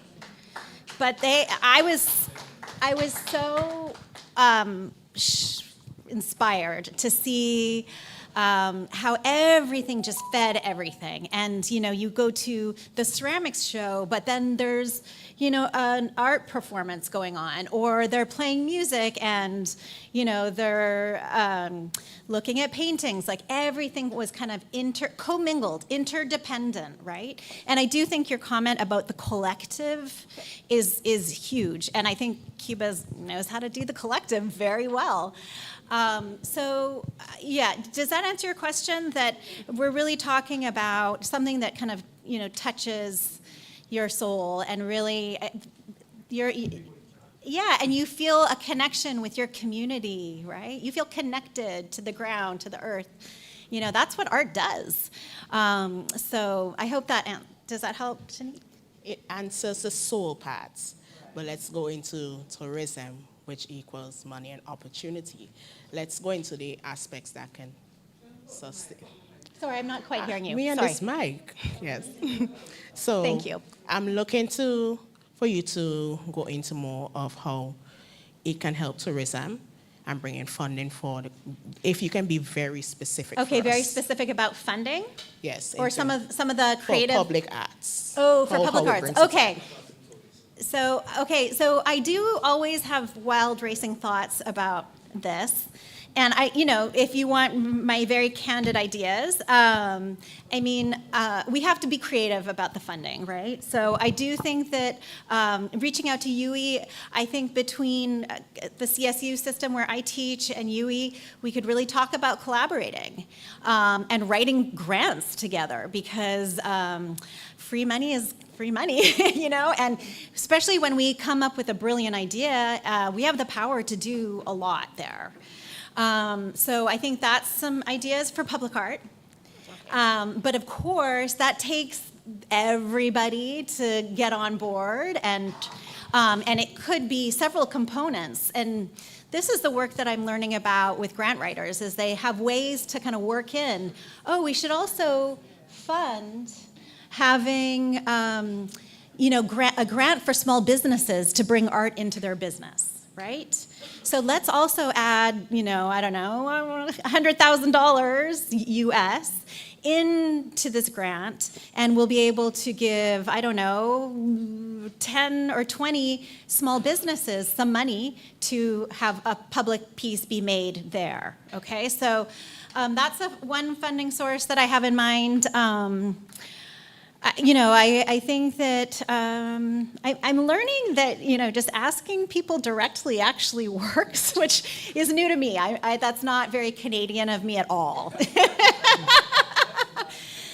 But I think it's about establishing a plan, right? And then going and speaking to those folks that might even want to donate. I'm now around a lot of those people, and I'm sort of learning how they operate.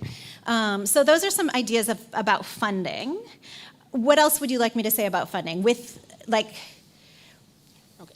because I have so many questions, yes. I'm going to try and break it up. But what I would say is that UWI, now that we're hearing there are possibilities, perhaps we can partner at some point. It's just a possibility of conversation and dialogue. Yes, so now that's in the pipeline, I'm going to move forward with other aspects. Yeah.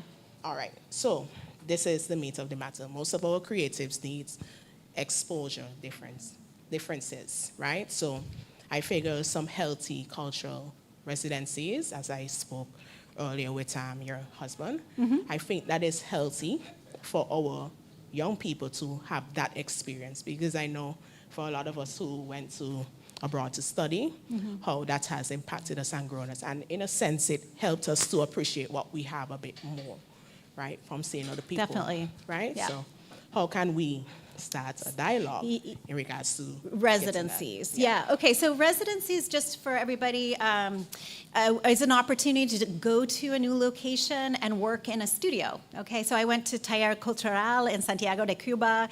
It was amazing, and I'll never forget it. It changed my life in so many ways. And so that's a very powerful experience for a young artist to have. Or a non-artist. My husband came with me, and we had a great time. But I would say that, again, because we're talking about two university systems, when we talk about NGO funding and we talk about some of these really bigger granting possibilities, when we talk about two institutions coming together, I think there's a lot of power there. So I don't know. I mean, we certainly do have student exchange. I mean, that would be kind of a way for college students to do exchange programs.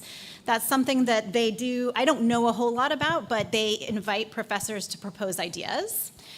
And then there is also the private sector, okay? So don't underestimate that international artists are interested in coming to a beautiful island like St. Vincent to make art. So, and I will say that is a money-making possibility for small businesses to host somebody to come in to a space and make art there or do a project there. Sometimes there's, just sustaining money to sustain a project. Other times it's more like a boutique, tourist venture. But there are so many people out there who want to go out and experience your incredible culture through the arts that I think you'll have a lot of interest. So I think there's many different levels to the residency opportunity, and I do encourage, obviously, I did have the question last year from students about how to study abroad.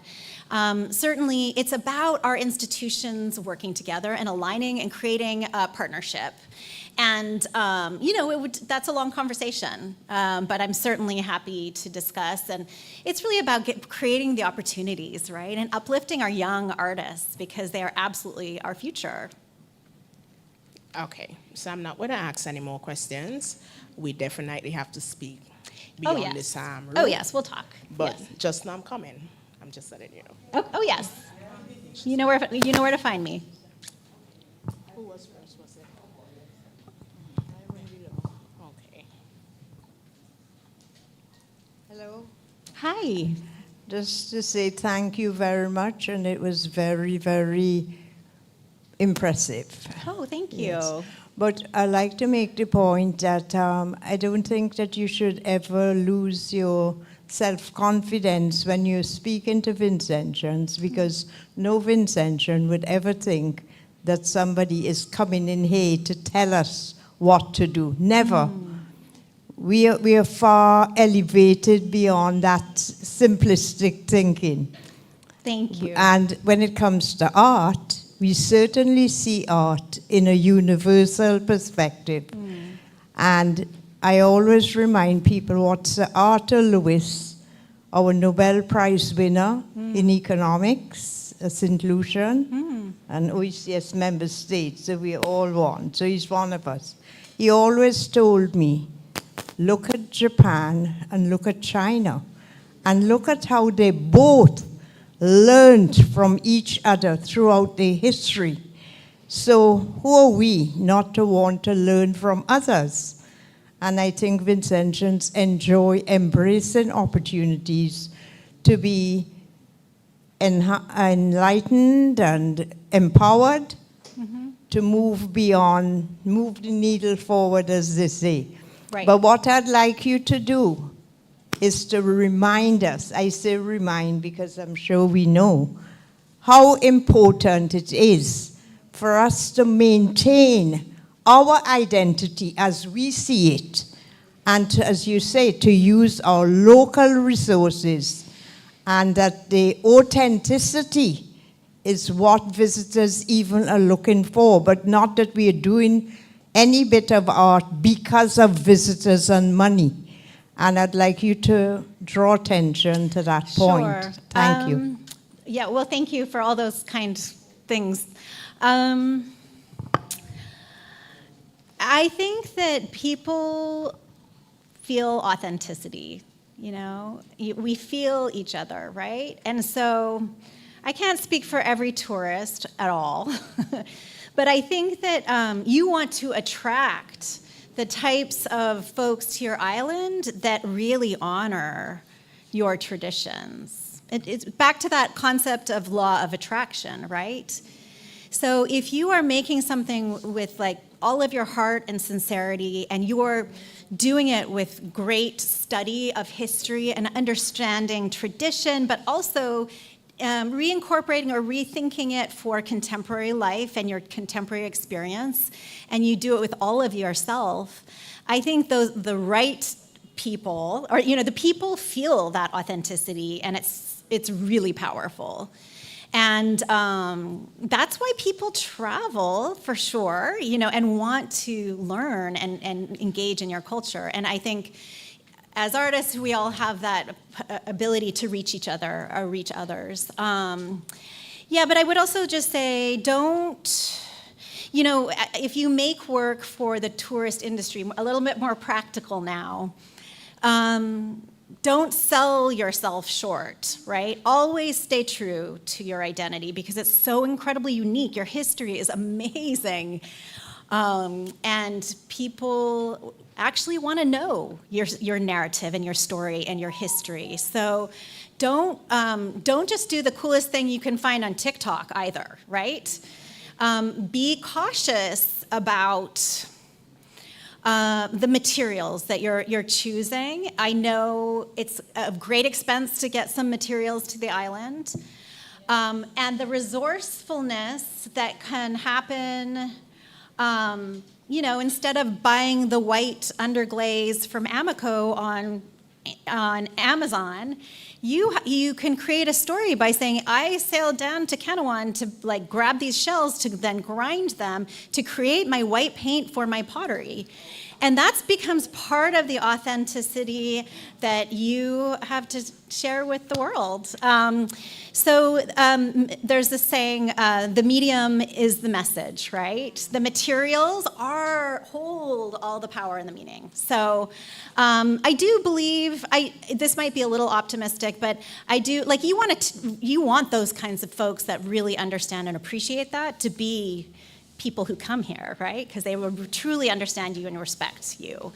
So that's where I stand on, local and sustainable materials. Now, I have heard from some of my friends in the audience who want bright colors and they're just not here, And I do understand that sometimes you supplement your palette, right? Or you get really smart about working with materials that are local, but then also sourcing in a few more colors to make it what you need it to be. I get there's a fine balance, right? And I would say absolutely do that, but be very conscious and mindful. And then I'm also aware, I just learned recently that there's a tradition of indigo I guess on Bequia. I'm not sure about the Big Island, but wow, like indigo is incredible. It's a dye that made blue a long, long time ago. But let me tell you, that makes some beautiful clothes out of indigo dyed fabric. I mean, I don't know. I can talk all day long about making beautiful things. I really can. And I would love to talk about that with you. I mean, that's part of the work that I do working with graduate students, is that I'm not there for them to follow what I do, like come and do it exactly like me. No. They're like, okay, this is my art and I'm trying to give it to the world. And so I have to see their vision and prop them up and help them do the best work they can. And that would always be my approach here because I am a visitor.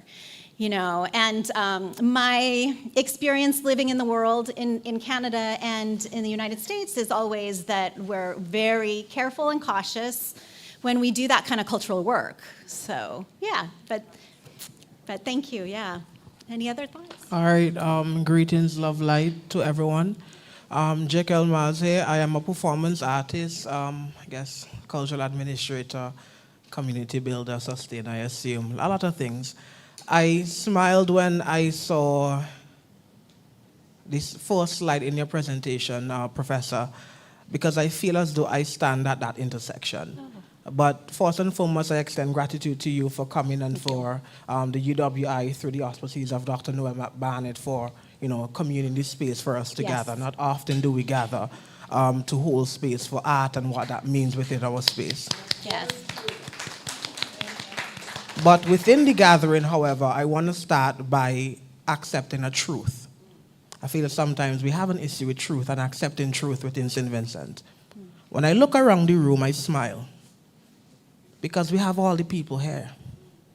We have to start by accepting that this idea of the cultural industries, the creative industries, is an ecosystem. And everybody has a responsibility. The administrator, the artist, the government, the private sector, the academy, everybody has a responsibility.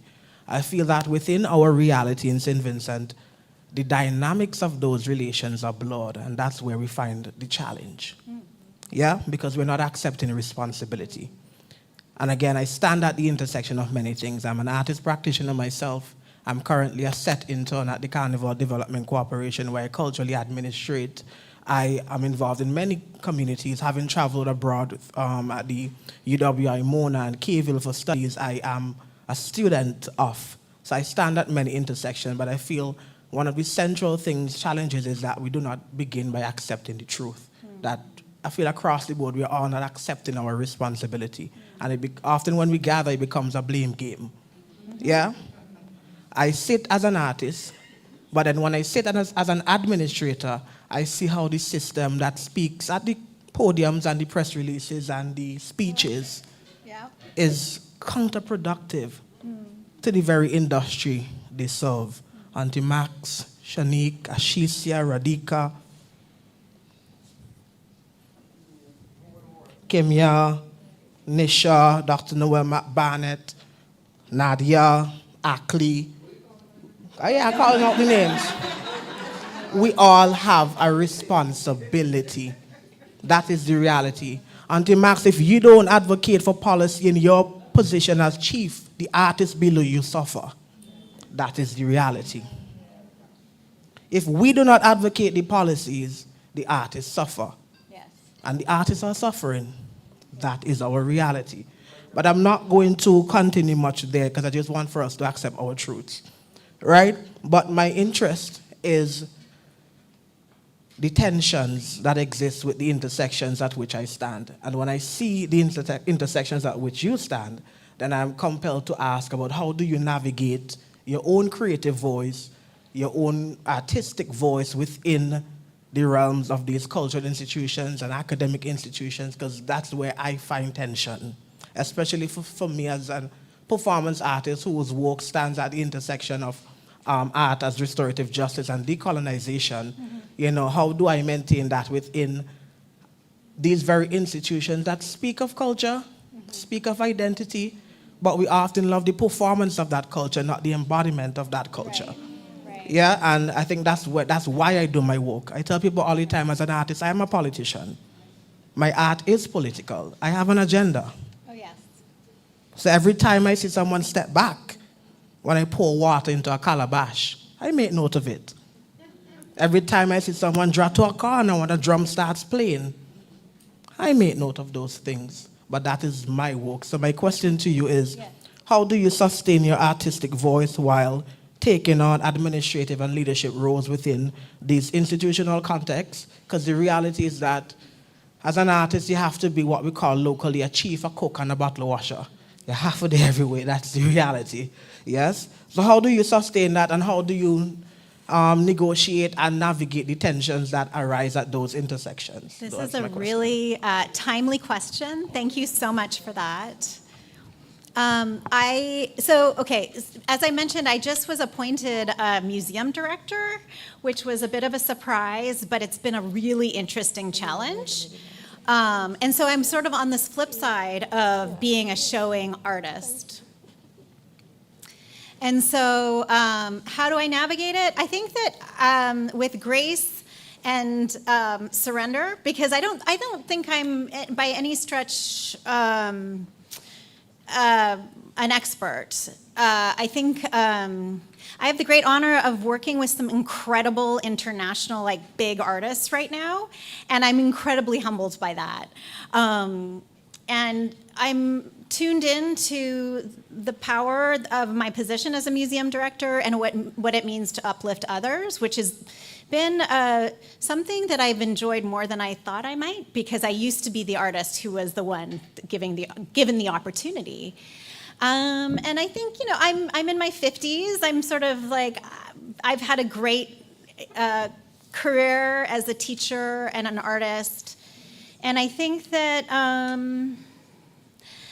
the line is always shifting, I guess, is what I know. And I'm okay with, I've learned to surrender to that, because things did not work out the way, some great things happened, and then some things didn't happen the way I wanted them to.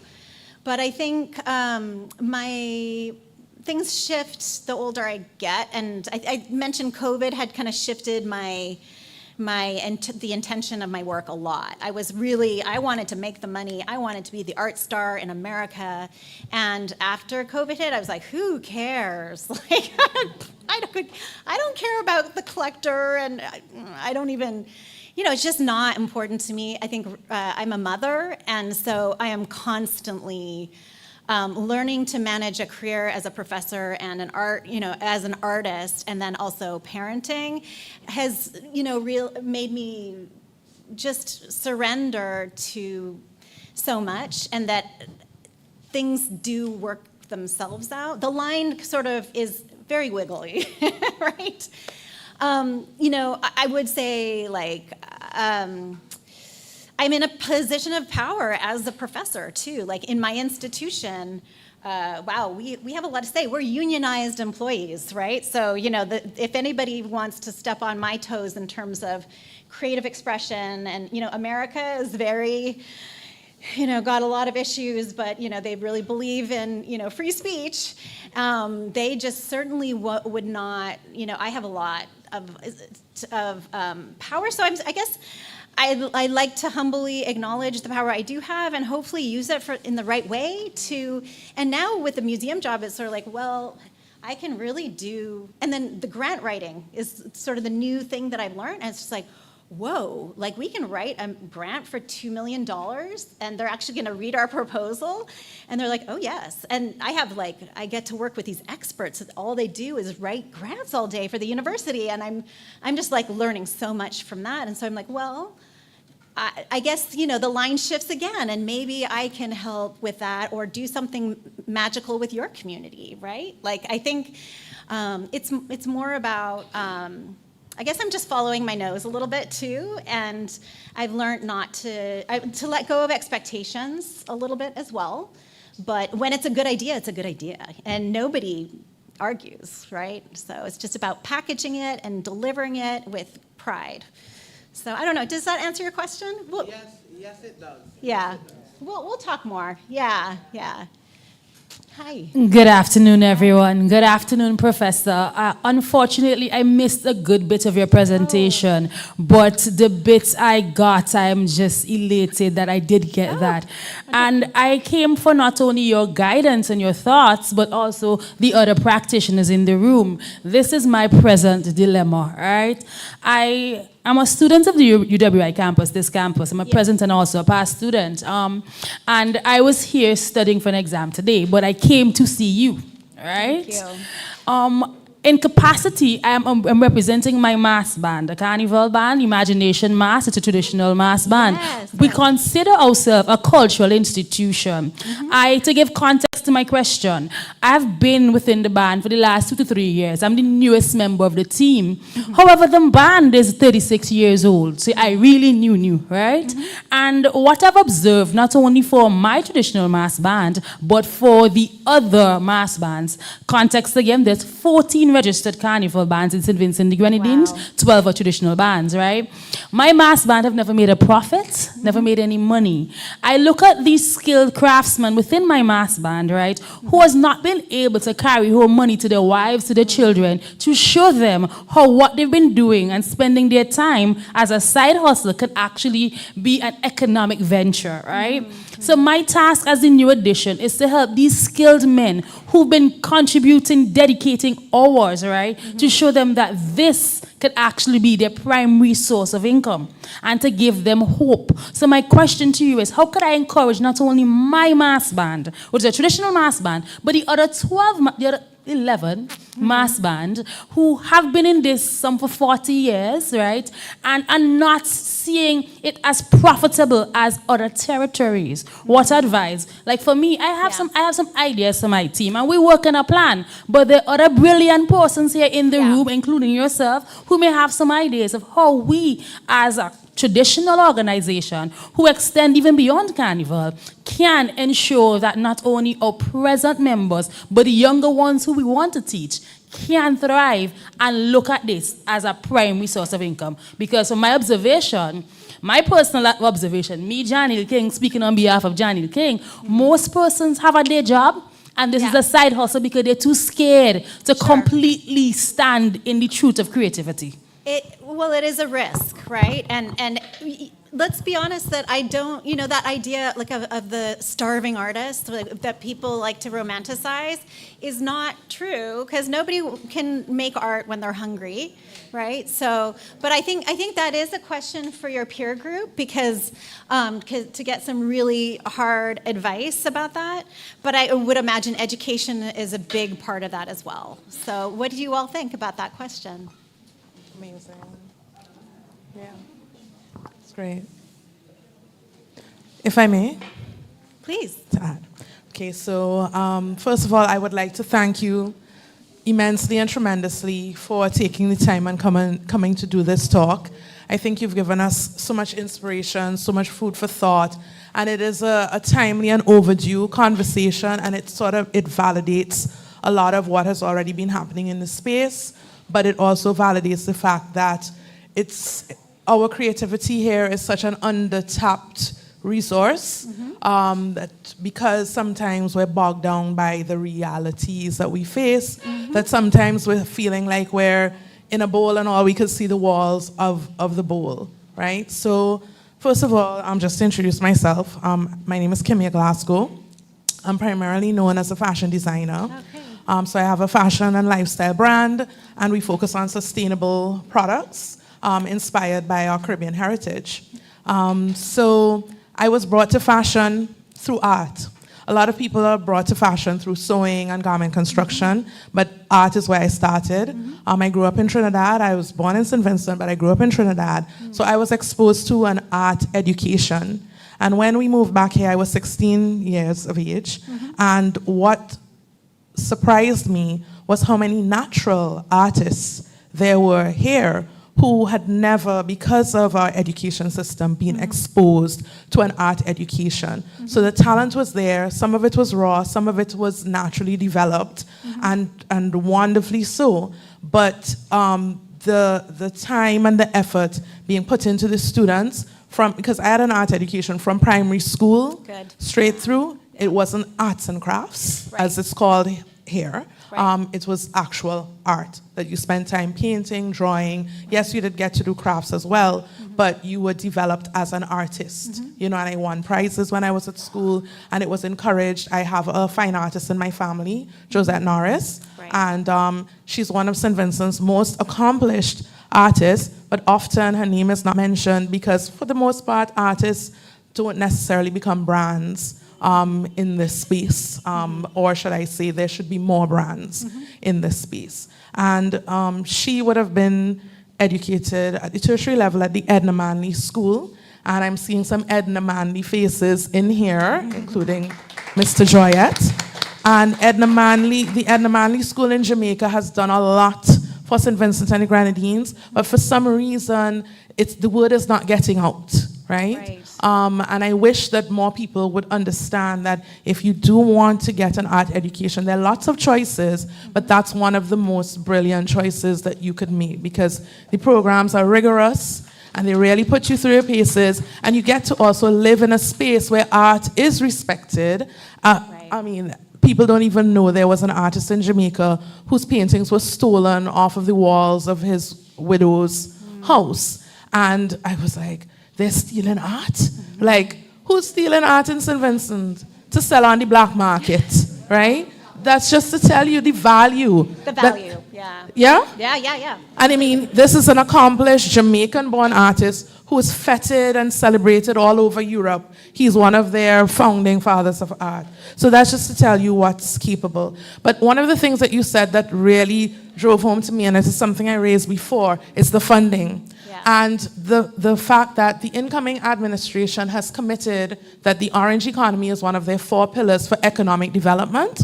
Great. And I feel like, because creation sometimes can be a lone wolf situation, right? Creation is personal, and sometimes we create alone. It also, unfortunately, creates a lone wolf syndrome, and especially because I think the art education situation also causes that situation, because there are not many situations like where I can go to ULU Art Center. I mean, I go to art class, but I'm not going just as a student. I'm going to experience and take time to put time into my passion, right? And I wish more of the actual artists would come to those sessions, not necessarily to be students, but to also just give time. I mean, I was speaking to Shanique in the back, and I was saying, listen, for those of us who have another 9 to 5, we don't get the time to put time into our passion, right? So, and even if that's your other job, you still need to put aside the time, because probably you have other things that you're doing to make the money to support the passion, to be able to make money from the passion, right? So the 1% fund, I think, is so important. We have the National Lottery, which is dedicated to supporting the arts, but I wish the process would be more transparent, and a dollar amount or a percentage amount would be declared to say this is what is being done, this for film, that for fashion, that for fine art, that for whatever, so that we can say there's a fund that people can go to, that people can apply for, with a transparent process to access that. We do have, like, the Bank of St. Vincent. Sandals has a foundation that does grant funding as well. So there are some opportunities out there, but I think that what we really need to lobby for, and for it to be on the books as part of legislation or policy, I should say, is that new ventures coming in need to have a fund, a part of the value of their fund, like what you said, that is put towards the arts, right? And all that has to be do is legislated. When Sandals came and built, 1% of that budget of the taxes collected should be put to the arts. And the problem that we are facing here is that so many of us, we go with the letters to the companies and the organizations one by one by one by one by one. And the stack of sponsorship letters you see on that desk, right? Sometimes it's not that they don't want to sponsor you, it's just that sometimes their sponsorship budgets are stupid. Right. And little bit. And you're competing against everybody else. But if we go as a group and we get them to start doing policy, then we will start to see some changes. So we creatives are a powerful lobby, right? Oh, yeah. When we open our mouths and when we post things on social media, people do listen. Oh, yes. But we need to start driving it collectively. And we also need to understand St. Vincent is not the end of the world. When you look out to the horizon and all you could see is Beckway and whatever, that's not where the world ends. Your art does not only belong in St. Vincent on Vincentian walls. It can go way beyond that. So what we need to do is like what Nadia has been doing, what Ackley has been doing. They've been creating community beyond these shores, right? And it doesn't matter that their names are on that project. Every time Nadia posts something, I'm cheering because I'm like, she's cutting a path for us. I don't know why I'm feeling tearful, but that's where it is. Yeah. You're cutting a path for the rest of us to Exactly. get out there. Yes. And it's so important to just keep fighting because we get pushed down so much in this space. And artists struggle everywhere in the world. It's not just us, but it's a little bit harder in a space like this. It's a little bit harder. So we have to come together and start to create community here and with others outside as well so that we can push forward together, right? Let's find a way. Let them stop dividing and conquering us. And when I say they, it's a big they. It's all kind of they. And there's a lot of professional jealousy in this space. People who wanted to create, but they were never given permission to create. So when they look at us, they think we just playing with plasticine at home. Right? We need to get beyond that, and we need to come together, the strong ones, the voices, the policy makers, the ones who know how to put the grants together. We need to come together, and we really need to start to fight for the cause. Thank you. Thank you. So there are so many brilliant minds in this room. You're holding it all right in here. I mean, I will come back in a year, God willing, and you all could be meeting and sharing your talents and experiences. Like, I'd love to hear all about your fashion industry experience. There's so many young people that would love to hear about that.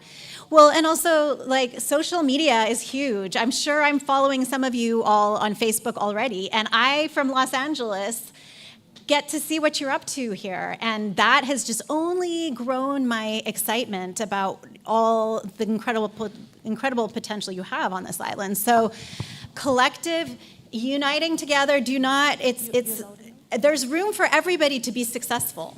That's the abundance mindset, my friends. So, Ms. Cheryl? She's coming up, Ms. Cheryl.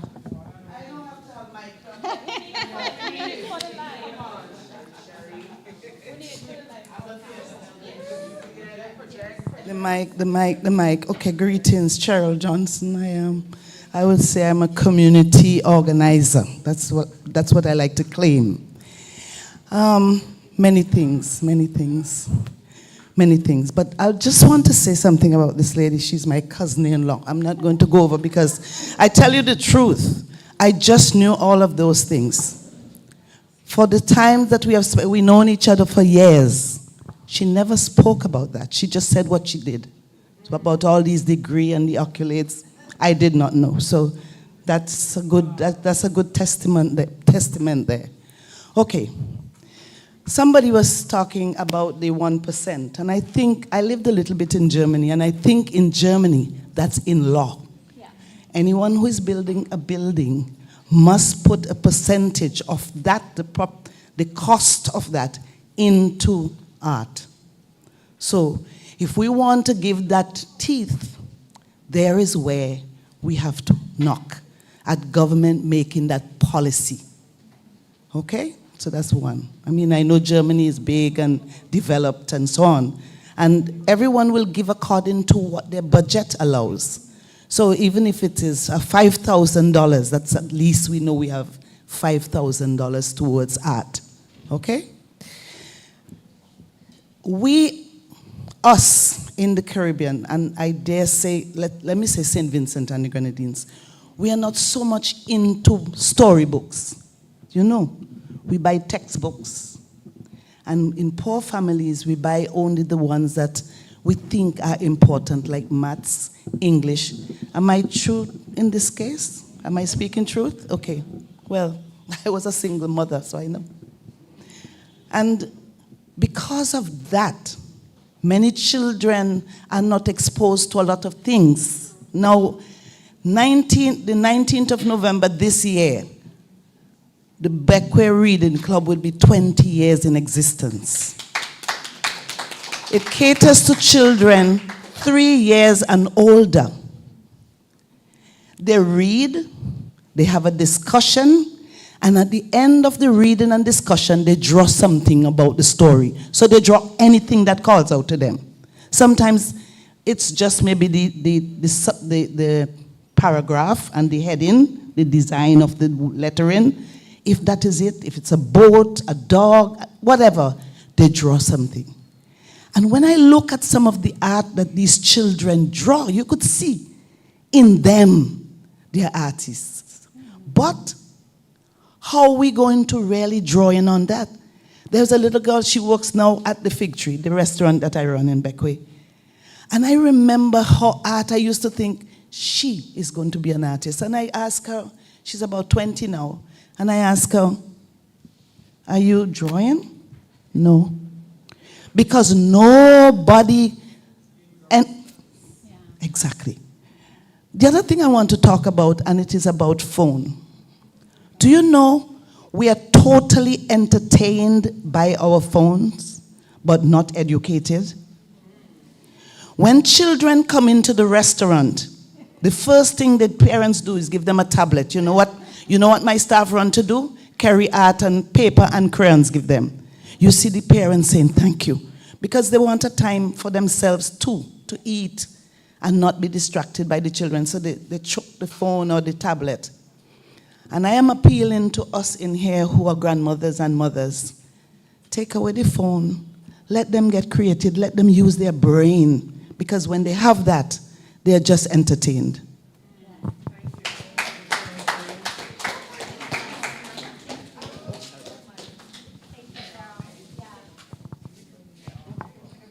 Good afternoon. My name is Lionel Marks, and I just wanted to make a comment on the authorities and their approach to art and stuff like that.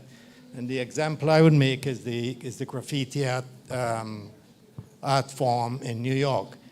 When I went to New York, graffiti was a relatively new thing, and these guys were hung it down, and graffiti became outlawed. You know, even the paint, the spray cans. They made the spray cans where you have to lock them up behind thing. People couldn't buy spray cans unless they, you know what I mean. Yeah. And I later worked on another TED Talk, but a master class with one of these artists, and he explained about stealing spade can and sneaking into the subway stations at nights and so on.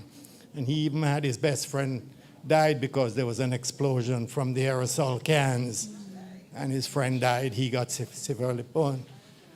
But last year I went to Vienna and found out that the whole government in Vienna had a whole different attitude. Instead of, you know, erasing graffiti off the walls, they brought in graffiti artists to paint all the river walls and, you know, beautiful work. Yeah. So that's my comment. The authorities can make a difference. Oh, yeah. So is graffiti a problem? Is graffiti a problem here?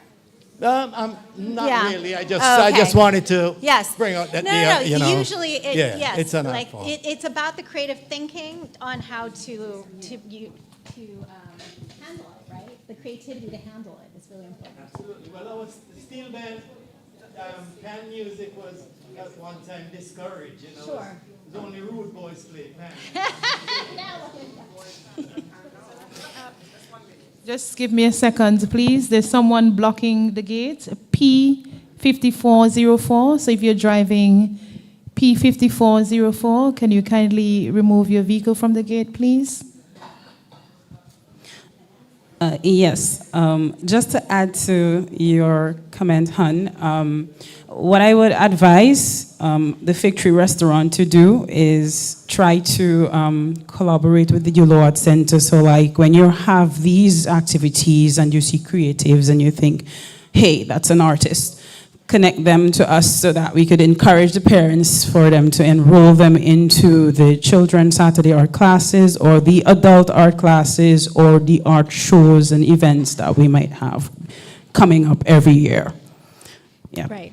Exactly. Abundance mindset, right? If there's enough space for everybody to prosper, if we pay forward a connection, you'll get it. It only makes your art allyship better. Yeah. Yes. You know, we've spent a lot of time talking about what it is, what art can do. But I really want us to think about how are we going to do it? How are we going to come together and create something? Who is going to, I'll use the word, badger the government to get businesses to create a policy where they will give 1% or how much percent? Mm-hmm. Who is going to do that? You know, I have been running my organization for over 25 years. Yeah. And it is very difficult to get artists to come together and do something. I mean, we are sitting here and talking, but I would really like to see that people, they could contact UWI and say, okay, we're going to organize an organization to do X, Y, and Z, and we will follow along. I've been trying to do this. Unfortunately, I do not live here. I come and I visit. But I really want us to think about how are we going to proceed. You know, we know all the faults, we know what is wrong, what we could do better, Right. but how are we going to proceed?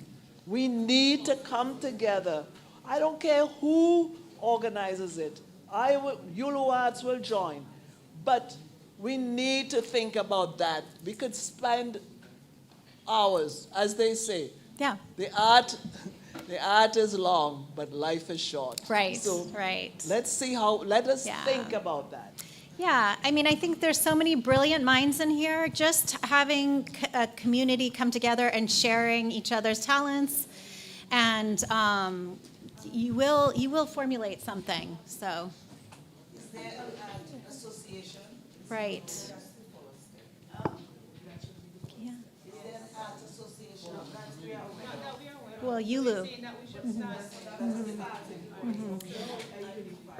Can I just also mention that in California, they just put on, I don't know how it works, how your government works here, but if you get a petition and you say, we need 1% towards our, from the economy towards art and an investment into art, and if you get a certain number of signatures, they are forced to put it on the ballot for the next vote. So, I don't know if that's a strategy at all, but I do think you all have the collective power to do this. If I might add as well, as everybody in here has understood, and a few of us have mentioned, we are more powerful in numbers. Really true. If, let's say, maybe 5,000 of us are artists, if one third of that circle sign that petition, Oh, yeah. Yep. Yep. And power, and again, social media. Yeah. Yes.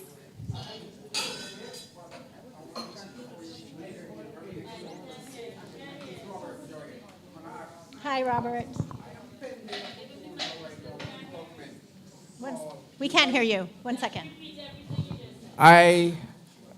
First of all, let me thank you for coming here for a great presentation. My name is Robert Joy Tamanaris. I am penning a proposal to the Minister of Culture called revitalization, or revitalizing the creative culture in St. Vincent and the Grenadines. Great. All those things you said and everybody said is in there. Filming, drawing, painting for children, everything is inside of there. I just want to complete it and then I would send it off to him. Well, I would send it to every one of you. Everybody's name is going to be on it. Okay. To the bottom. So I think it's important that there's like A collective. a collective, email list, or how is this group going to connect and support each other? Well, we have an organization once called Art in Action. I don't know if it's still active, still exists. Oh, you acted Wonderful. vice Okay. president. Okay. Vanessa is going to, right? Vanessa? Well, we did a couple of years ago when I was one of the founding members. I'm sure you're ready to go.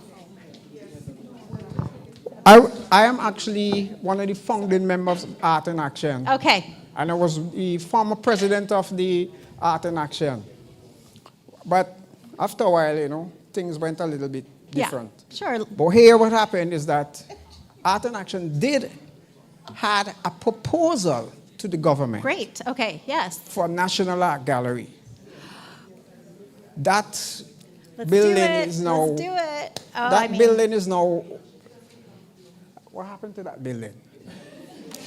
It had termites. That a lot of termites.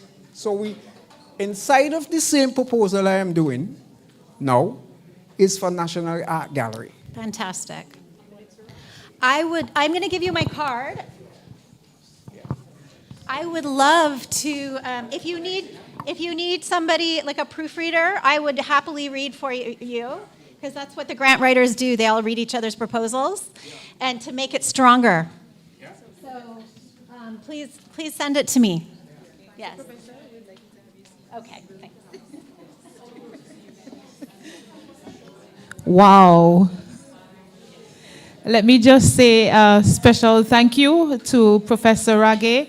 I'm sure that you've enjoyed that comprehensive presentation. So put your hands together for her, please. And at this time, you have been an amazing audience as well, I must say that, with all of your questions, your enthusiasm and passion came out, and I'm sure that we'll put some of this information to good use. At this time, let me now welcome Dr. Risa Noel McBarnett to do the vote of thanks. Okay, good afternoon, everyone. As Ashisha mentioned, thank you so much for your participation in today's discussion, this forum. If I had to personify the room, Jaquel, give it some personification, I feel as though the room took a deep breath and just exhaled. That is how I felt, and I think that is precisely why the conversation went on for longer than we expected, because I feel as though persons wanted a space to come together and have this type of discussion in a judgment-free, comfortable zone. So I'm going to be brief, because it's very important that when we have these engagements that we thank persons for their support in making it happen. In the words of Helen Keller, alone we can do so little, together we can do so much, and we've heard different variations of that this afternoon. So on behalf of the University of the West Indies Global Campus, St. Vincent and the Grenadines, I wish to extend immense gratitude to Professor Alison Ragguette for sharing her work in such a comprehensive and relatable, Cheryl, you mentioned down-to-earth that manner, offering resourceful tips for approaching art as a business and graciously answering questions from our attendees. At one point, I felt so sorry for you because you were standing for so long. And we do have a token of appreciation that we will give to you at the end. I would also like to thank the dedicated team at the Department of Culture within the Ministry of Youth, Sports, Culture and Creative Industries for their support. You've come off of a very grueling but exciting national, and we're still in the month, National Heroes and Heritage Month of activities. And you joined us recently with our literary fair and performing arts festival. So we had 3 intense days, and I just want to note that UWI Arts Foundation would have also supported us then with the display of paintings of artwork from young artists. So thank you to the Department of Culture, Miss Maxine Brown, Director of Culture, always supportive, always willing, Miss Ashisha, am I saying it correctly? Ashisia Sam, for guiding us through the program in a professional and engaging manner, and she is a UWI Pelican. Miss Shanique Stewart, for your insightful remarks, your honesty, your directness, and for coordinating the exhibit that we have in the room today. Miss Radhika Stephen, for the blessing of the prayer, thank you, and she's also a UWI alum, so you get extra claps for that. Sorry? And you're still students. That's so good to hear. I look forward to witnessing the fruits of the department's potential collaboration with Professor Ragguette. I know that she has some exciting ideas, and I'm looking forward to seeing the fruits of those. I don't want to say it sound too political, like labor, but you know, the fruits of that exercise. I wish to recognize the exhibitors, UWI Arts Foundation, Ackley Olton, Kimia Glasgow, I Felt Your Passion, Daniel Stewart, and Zimbu Brown, UWI Arts Center, I mentioned twice but in different variations, Peter Providence, to the team at the UWI Global Campus, St. Vincent and the Grenadines for your continued support. Sometimes I take my staff above and beyond, and they go above and beyond. It has been a very hectic first quarter, but thank you for your support. Sharon Galway, for introducing Professor Ragguette, Tihani Kato in terms of technical setup, Jamisha Roberts-Daniel, she's at the back. She's also very creative, I must say, in terms of program design and decor and all the rest of it. And thank you for welcoming everyone today. And of course, my staff who took the time out to actually be in the room. They would have left by now, but they were here earlier. The media, Monty, Cupid, Bay Hill News Network, yes, for always sticking with us. IKTV, API, our photographer, Mr. Seymour Hines, thank you for capturing these memories. And last but not least, to our attendees. Now, when I started here, my former student, Mr. Jekyll Mars, who's sitting in the audience, and I'm going to paraphrase, and he said it to me. I didn't feel threatened, but he was very firm. He said, Doc, do not forget the creatives. And I promise you that I will not. This is the start of more things to come, and you're seeing it. I'm trying to incorporate it into everything that we're doing. We do have some exciting opportunities this year in terms of research, research collaboration, and in terms of some other things. I don't want to let the cat out of the bag, so to speak, but this is a year for lots of exciting things, more exciting things at this campus. So thank you for taking time out of your busy schedules to be here with us, and we hope you come again for future events. And then I would like to hand over now a token of our gratitude to Professor Ragguette, please. Chock full of local things. I think, where should I stand? Yeah, the photographer would say about the branding, so he's going to tell me. We're doing creative things that yes, UWI, I'm right? learning, yes. We're doing yeah, it. We're doing it. Oh, yes. Thank you. Yes. Thank you, everybody, for coming. Our work is just beginning. But yes, thank you for everybody. Okay, thank you, everyone.